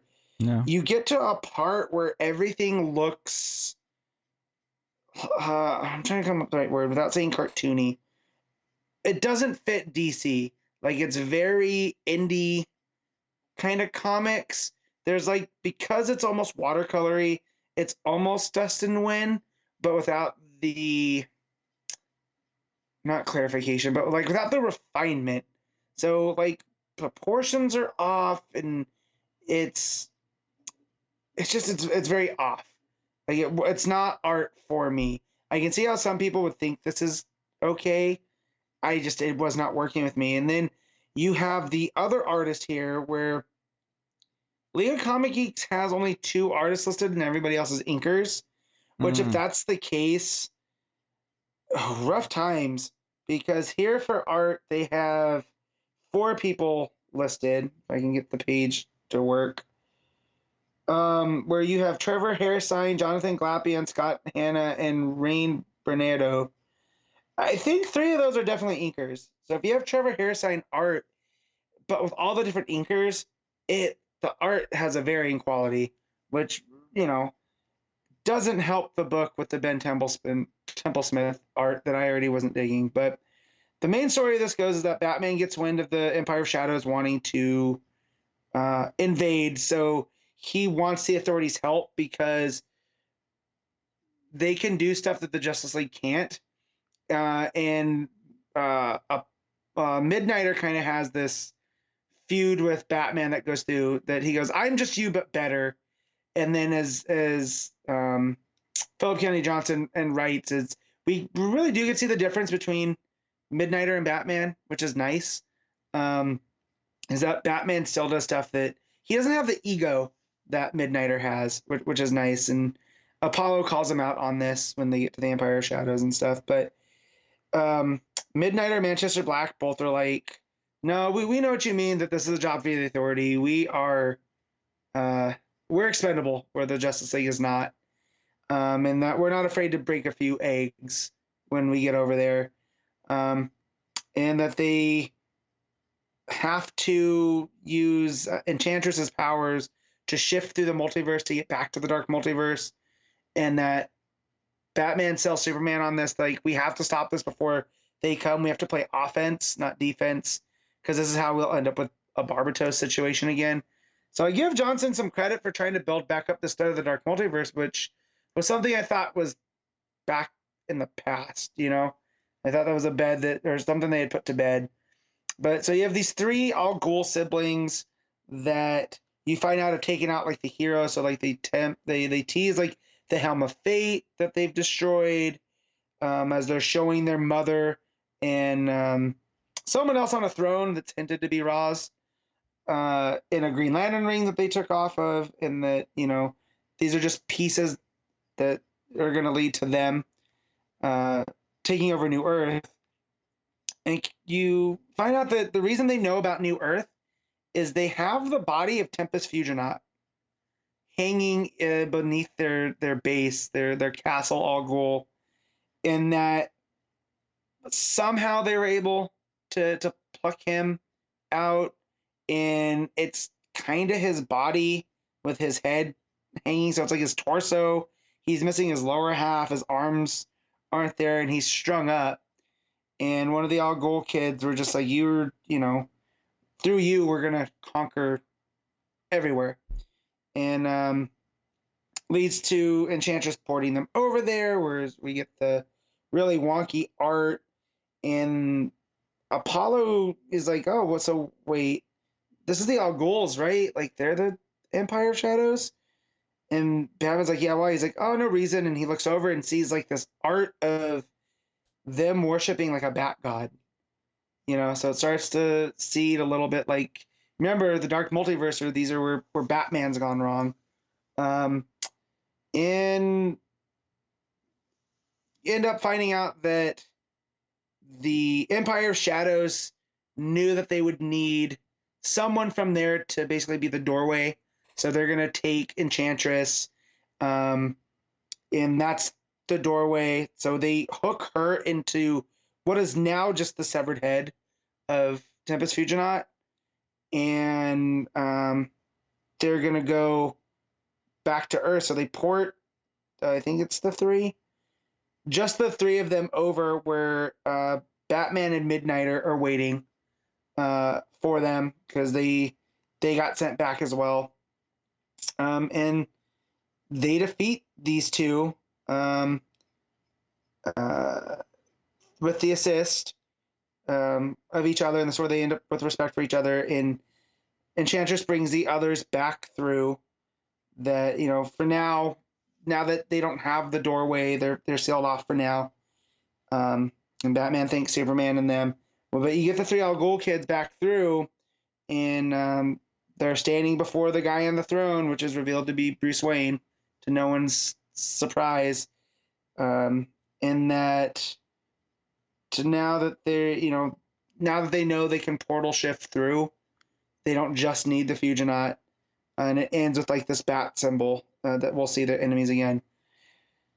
Not at all necessary for the stuff going to Warworld. It's kind of just a showcase, almost to put the Authority from the Morrison book to here.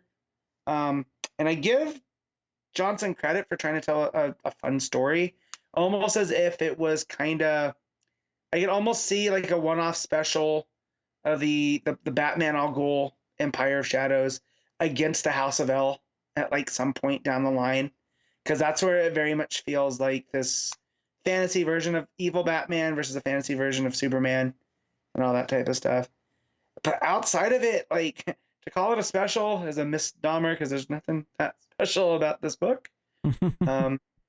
Almost can't be an annual because there's no Batman and Authority, but it almost feels like this is a story for an annual.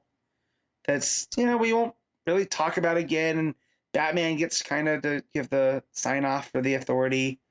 But yeah, I can't recommend it. It's kind of like I don't say you dodged a bullet because it wasn't bad, but you're definitely gonna use your time better having not read it.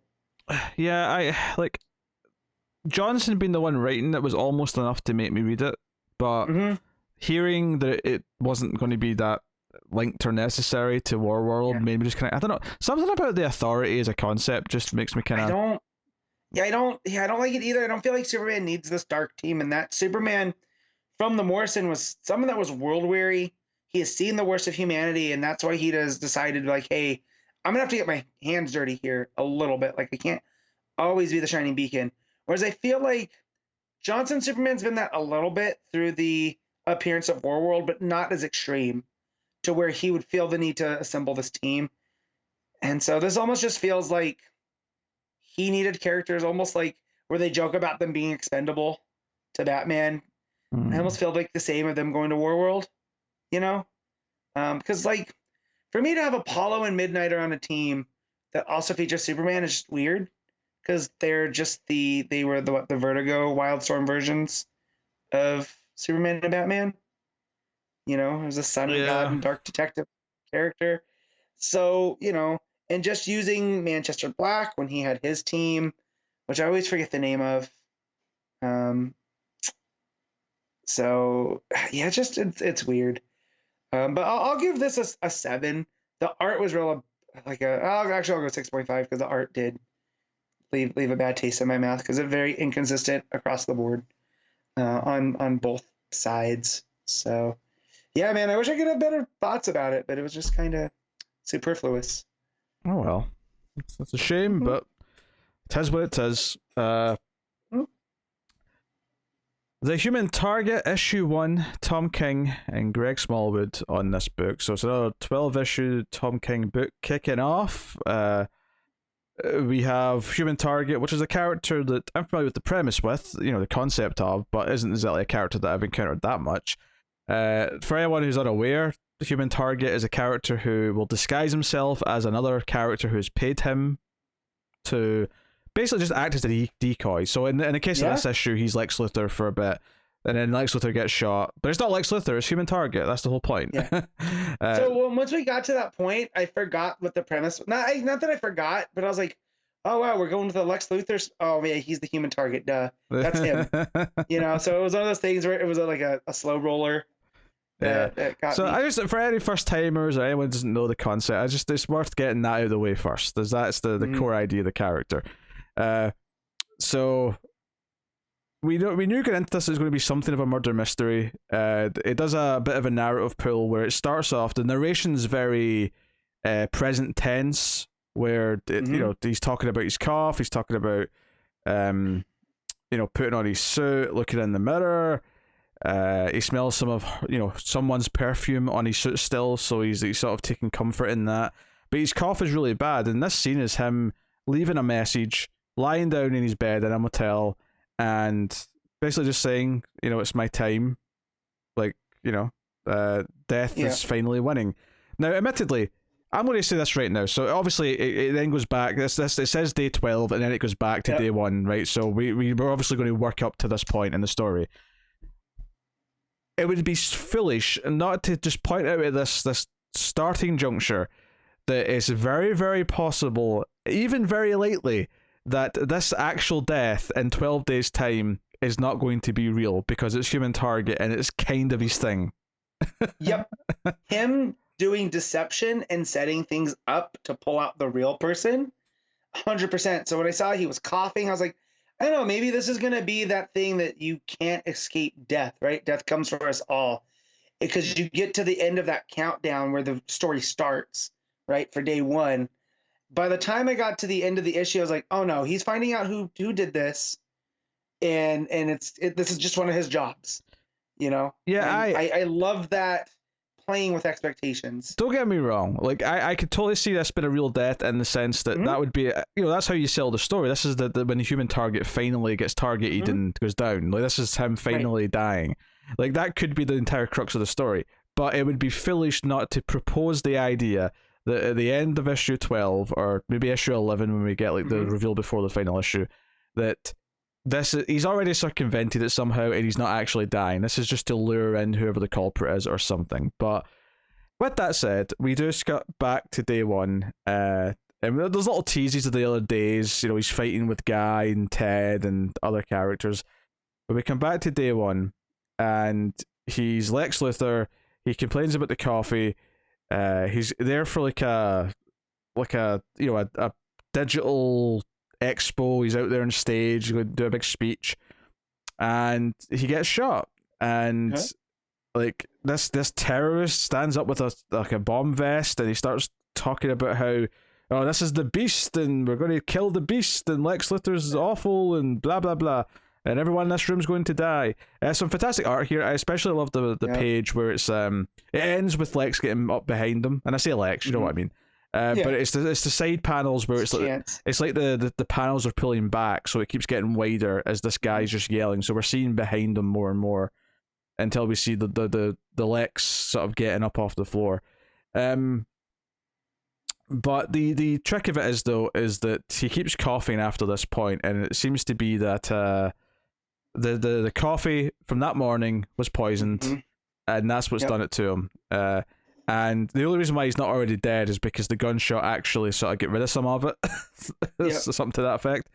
So he wears this special armor with all the makeup, and that every time he gets shot, he says he throws up a little bit just from the force. And he's talking about how he can taste it, and it tastes like the bad coffee, to remind him, of it. And so all the little devices here that when you come to find out that it's a poison and all that, when you go look back at it, was very seated very well. Where he talks about the taste of the coffee. Like, yeah, it's bad coffee, but this is exceptionally bad. And he says he keeps getting that tin taste to it. So yeah, all very, very good. Yeah, a little thing in the art here that I really like is when he's talking to Lex, and they're kind of bantering about what the job was and whatever. But there's a panel that's split in two of Lex as he's sitting down, and there's a portrait of Lex on the wall. And I really like that this break between these two panels, because there's a horizontal break. So they're two wide panels that make up one image. And I like that the tip of Lexi's head is in the same path as most of this portrait. And it was almost just a little subtle thing of like his ego, his head is in the same panel as the portrait. Like, this is a really pompous looking portrait he's got of himself. Well, that's also, that portrait is the cover of the Luthor mini. I forget which one, but it's done to look like, the cover's done to look like the book about Lex Luthor written in the DC universe. But yeah, I definitely get what you're saying about that. Yeah, and it was just a simple little thing where Lex is in these two panels, whereas at the bottom of the page, human target is actually like his head's sticking out of the panel, and it's just there's kind of a flow to this that is really, really smart. Which shows you that he's not quite in Lexi's world. He's not in his circles. No. Well, also like that too, it reminds me, just, I don't know if this is just because of the property and the era, it reminds me of the Saul Bass like credit sequences from those 60 movies, where you have all the panels coming in and they're making up other stuff. Like, it's very stylistic, and it fits this character well, I think. But yeah, like, also like the other contextual level where, like you said, he's outside Alexa's world. Yeah, that works as well too. Yeah. So all this going on, he ends up crashing his car when he's driving after this meeting, which is where he really realizes things are wrong. He gets checked. Dr. Midnight's the one that checks him out. And the coloring changes here completely. It's all blues and greens when we go to this panel. Very medical. And one interesting part here that I'm sure you liked is that Midnight recommends like talking to Batman about who did this to him. And he's like, don't call Batman, it's my mystery. Yeah. I do love that. Don't Call Batman, My Death, My Mystery. Um, so I do love that because I love that he wants to figure this out just for not for himself, but like this is his thing, and it also keeps Batman out of this. However, with what we find out later, I do feel like Batman's gonna make an appearance. Oh, probably, yeah, yeah. So yeah, so Chance goes back to Lex to talk about this because this probably was intended for Lex since it was his coffee. But he's kind of being ballsy though because he's only got 12 days to live. Midnight tells him he's got 12 days, and he walks in, takes some of Lex's really expensive whiskey, and like his narration like just keeps talking about how it's how expensive it is. Mm-hmm. He says, just randomly says it's good. Like, regardless of what the conversation is that's happening with Lex, he's just talking about how good this whiskey is in his narration, which I thought was really. Well, I love that he walks over there. He goes, "I don't ask permission. Life's too short." You see him pouring the whiskey. Seize the day. You only live once. Life's not a dress rehearsal. It's good. Like just like that. Like he had all these expectations. Of course, in the billionaire's personal office, he's gonna have the best whiskey ever. And yeah, I just the way that plays out, and the art as well. It Lex's like expression, and it's not like a really in detail expression because he's too small in the panel for a super detailed one. But just there's this, you could sort of feel his glance across the room. Like, what's this guy doing? He's taking my whiskey. How dare this prick take my whiskey? Yeah. But he's there to ask about his car. He's asking questions about who could have done this, all that kind of thing. And Lex tries to comfort him and says, "Hey, you know what? If this was intended for me, I at least feel comfort in the fact that when I find out who it is, I'm going to, like, destroy them because I'm Lex Luthor. They ain't getting away with this." And so yeah, Midnight calls him, and basically he's found a connection between a trace of something that's in the poison. And there's only like one group of people that have been to this planet or this dimension where this element comes from. And you turn the page, and what group of people could this be? It is the Justice League International, the JLI, in all their glory. So one of these people, presumably, is the killer. Although, that doesn't necessarily mean that they will for sure. It could be a setup, it could be all these things, but it does mean that he's going to have to investigate these characters. So, and we knew they were going to be part of the book. We were kind of waiting for it. They're on the cover. Well, their hands are on the cover. So really neat. So he takes his clothes off. He goes to bed. It's the end of day one, and he's like, "Yeah, I lie down.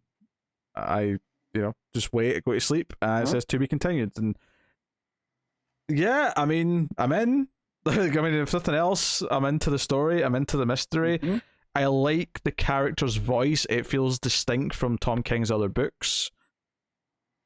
It does feel more pulpy. It doesn't feel as like it doesn't feel like it's like poking into my brain in the same way that Rorschach and Strange Adventures and Mr. Miracle did.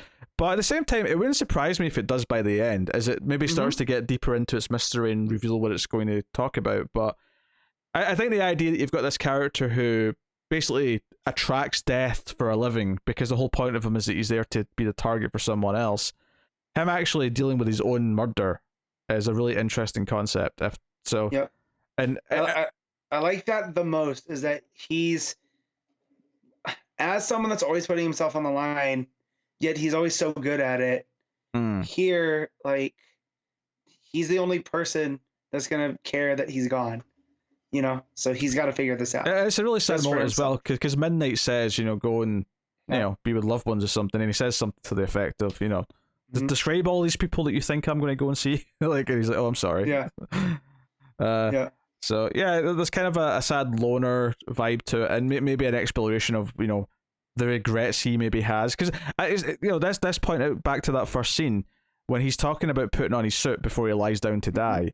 He mentions smelling someone's perfume on the suit, so that certainly implies that he's going to have a romantic connection with someone over these 12 days, or at the very least, he's going to rekindle something with someone who he already meant, he already meant to him. So there's a lot of seeds being planted, and I'm into it. Like, I would say that this maybe doesn't wow me as much as some of his other books, but I would say that I like this issue one more than, say, his Batcat or even Supergirl to a point.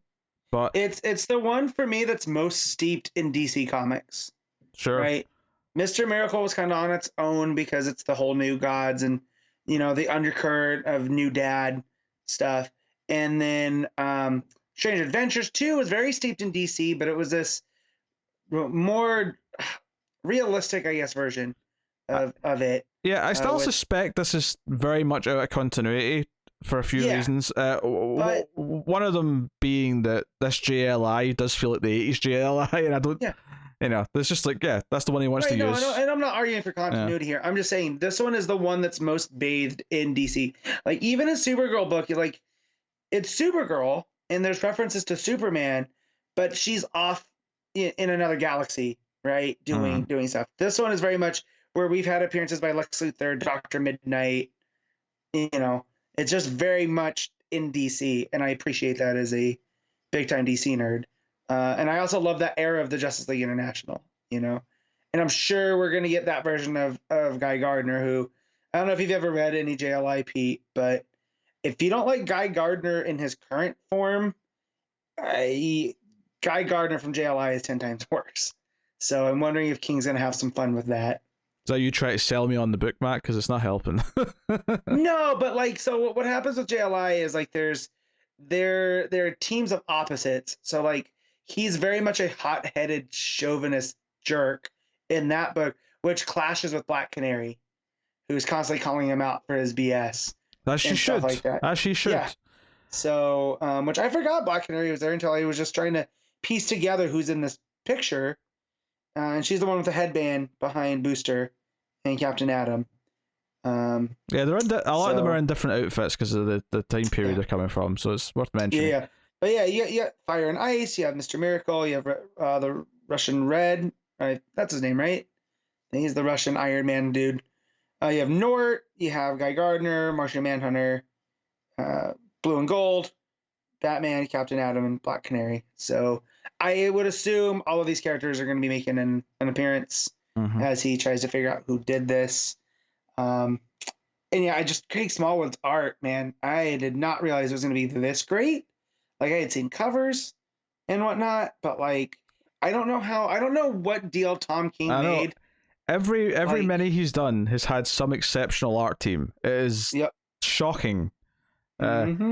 Each one feels like a prestige like TV show that's on HBO, or feels like a prestigious like indie art house movie or something. They all feel like they're of such a high standard. It is ridiculous.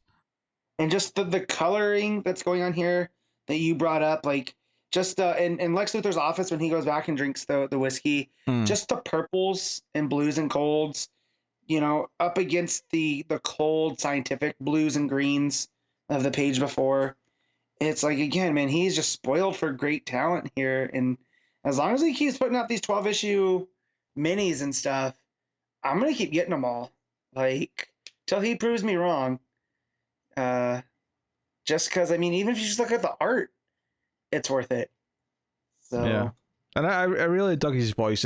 Like his voice and the way he talked about drinking the whiskey felt so distinct and of Christopher Chance's character. Like, and I don't know enough about Christopher Chance and Human Target to say that this is accurate to what he's been like before, but it does, like, but on its own merit of this book on its own, I like this distinct voice, and it's given me a feel for a character that King is building to. And I don't really care if it matches Christopher Chance from before, because I don't really give a shit about Human Target.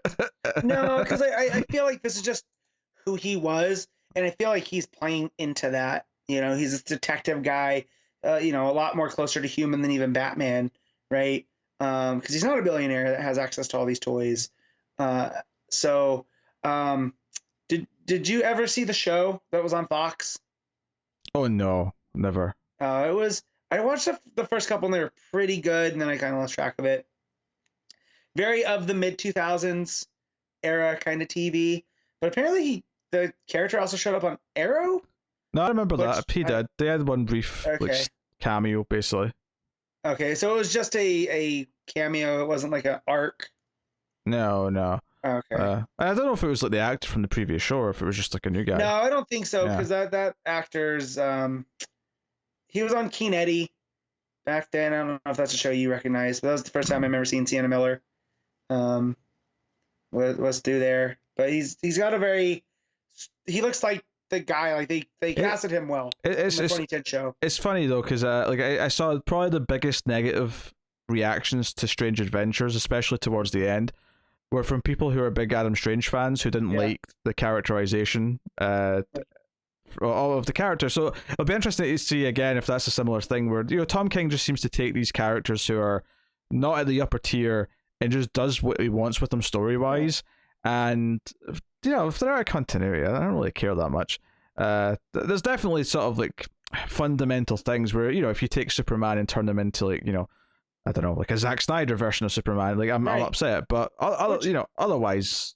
But again, if you have 12 issues to do that over, and it feels like there's an arc, and you're not doing it just for shock value, I'm a little bit more open to it, because I would consider myself an Adam Strange fan for all the pulpiness of it. And the fact that you can turn around and tell that pulpy story about the darkness that underlies those type of stories, and it still works for the character. And Adam Strange, like, while obviously it sort of nukes the character in terms of what he normally is in that book, it takes its time and uses the concept of Adam Strange to explore the price that is paid and, like, humanity that's lost in war, and, you know, it had a purpose. You know, even if you don't like that they used Adam Strange as a conduit for that story, like, it had a purpose.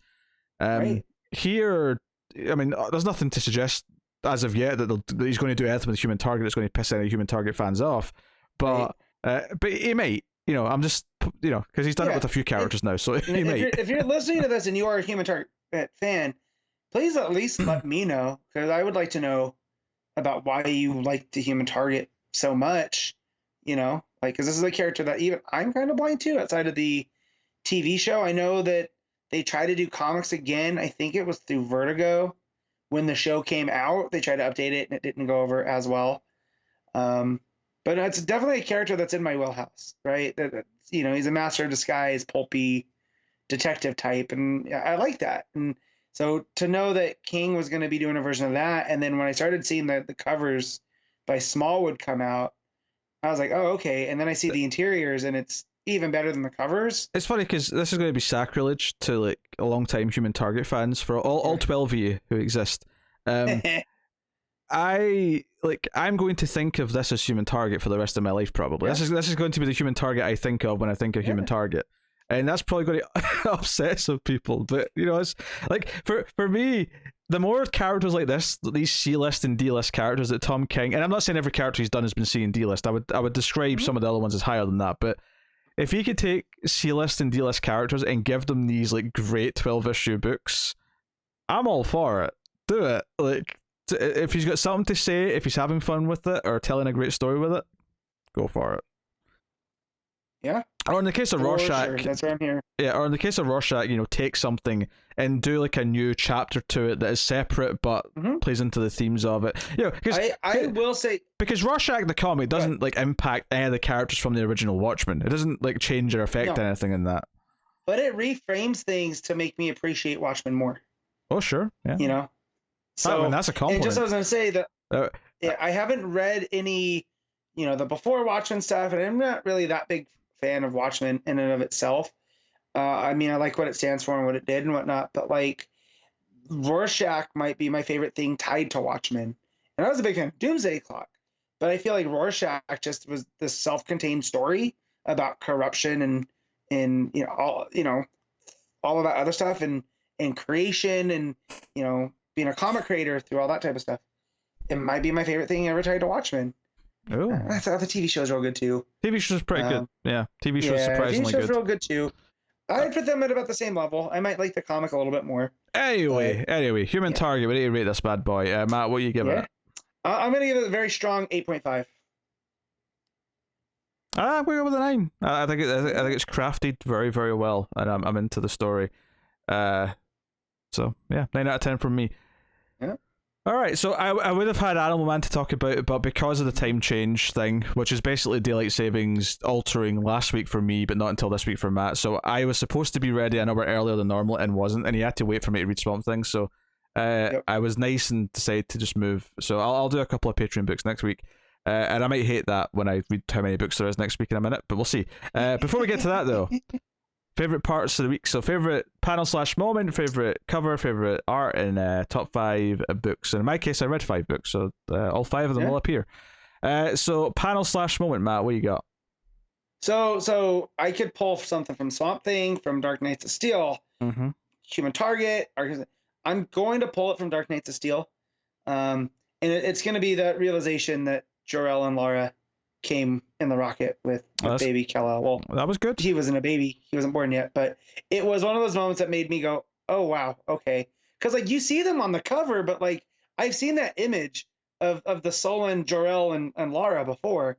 Doesn't mean that they're going to survive Krypton, you know? They did here, and it was a nice twist on things. Oh, for sure. Again, there's a lot of books to take from this week, potentially. There's great stuff in Human Target, there's great stuff in Dark Knights of Steel. I think I'm going to go with Swamp Thing, though. I think I'm going to go with just the moment where Swamp Thing says Jennifer, and she looks at his eyes and says Levi, and then the run. Like, I think that moment, that back and forth, those few panels, is so good, and so much of it's in the art. It's really well done. So I'm going to go with that. Cover of the week is an intro. There's actually a decent amount of covers to pick from this week. Yeah. Some nice variants to a few things. Swamp Thing's got a nice variant. I like the Dark Knights of Steel one where it's Batman on the horse. It's pretty neat. Human Target's regular cover, very, very solid. Really nice design. But I think for the second month in a row, Arkham City's taking my cover of the week. That main cover, the 10-eyed man, just with the old Arkham Asylum font, but with just this sort of like glowing orange light on him. It really, really good. Just a nice cover. What you got, Matt? I'm going with Human Target. I just love that you know, is the other concentric circles leading to Christopher Chance's head, and then the hands of the Justice League International right there. It feels like an old movie poster. And I love that. Yeah, no, it's a really good cover. I remember thinking that when it was first revealed. All right, art of the week. What you got, Matt? This is the tough one, because I really love Smallwood's art in Human Target. I like Putri's art in Dark Knights of Steel. You have Jiminez with Batman. You have Perkins with Swamp Thing. But I think I was really, really surprised by Smallwood for Human Target. So I'm gonna go Smallwood. Yeah, this is a tougher choice this time. I think, you know, Putri's great. Jiminez is obviously great. Dani's really good for the book. But I think it's really between Perkins and Smallwood for me, and I think I'm going to go with Perkins. I think it's one of the Perkins' best issues yet. Even though Smallwood's art was phenomenal. So, but tough choice. All right, Matt. Top 5 books of the week. Go. All right. So number 1, Dark Knights of Steel. 2, Swamp Thing. 3, Human Target. 4, Arkham City. 5, Batman. All right. My number 1 is Swamp Thing. My number 2 is Human Target. My number 3 is Dark Knights of Steel. Number 4, Arkham City. Number 5, Batman. Yep. So there you go. Pretty solid week all in. Not a huge week, very solid, but very solid in terms of quality.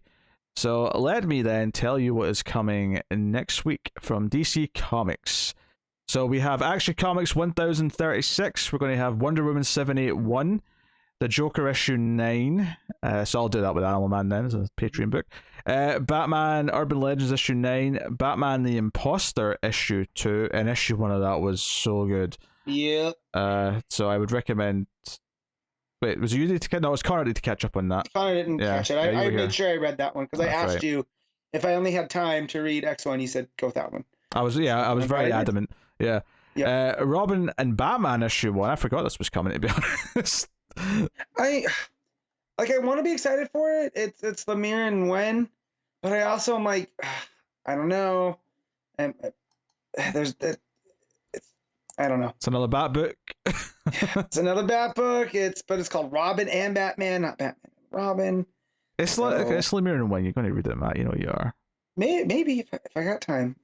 I Am Batman issue 3. Future State Gotham issue 7, Justice League Last Ride issue 7, Harley Quinn the Animated Series Eat Bang King Tour issue 3, Titans United issue 3, Black Manta issue 3, Superman vs. Lobo issue 2, Batman Scooby-Doo Mysteries issue 8, Pennyworth issue 4 rounds out the list. Yeah, no, I've got. What am I looking at here? I'm looking at Action Comics, Joker, Imposter, Robin, and Batman. Yeah, I don't have a big week. You know what? Next week's actually a very good week for me. To well, catch if I'm not reading Urban Legends, then I can definitely read Batman or Robin and Batman. You know, so. Maybe. Go nuts. Read everything, Matt. Read. Do you want? No. Well, I can't do that anymore. I do not have the time. I cannot. While you're at it, read Titans United, Black Manta, Justice League Last Ride. I Also, wanted to read Black Manta, and I just got so far behind, and I don't have the time to catch up. Superman vs. Lobo. You can read that too, Matt. In fact, you know what? Batman Scooby Doo. You can read Batman. Matt is going to read Batman Scooby Doo for next week and give us a full report. If you want to throw some extra money my way to cover the cost, I will, because that cover is fantastic.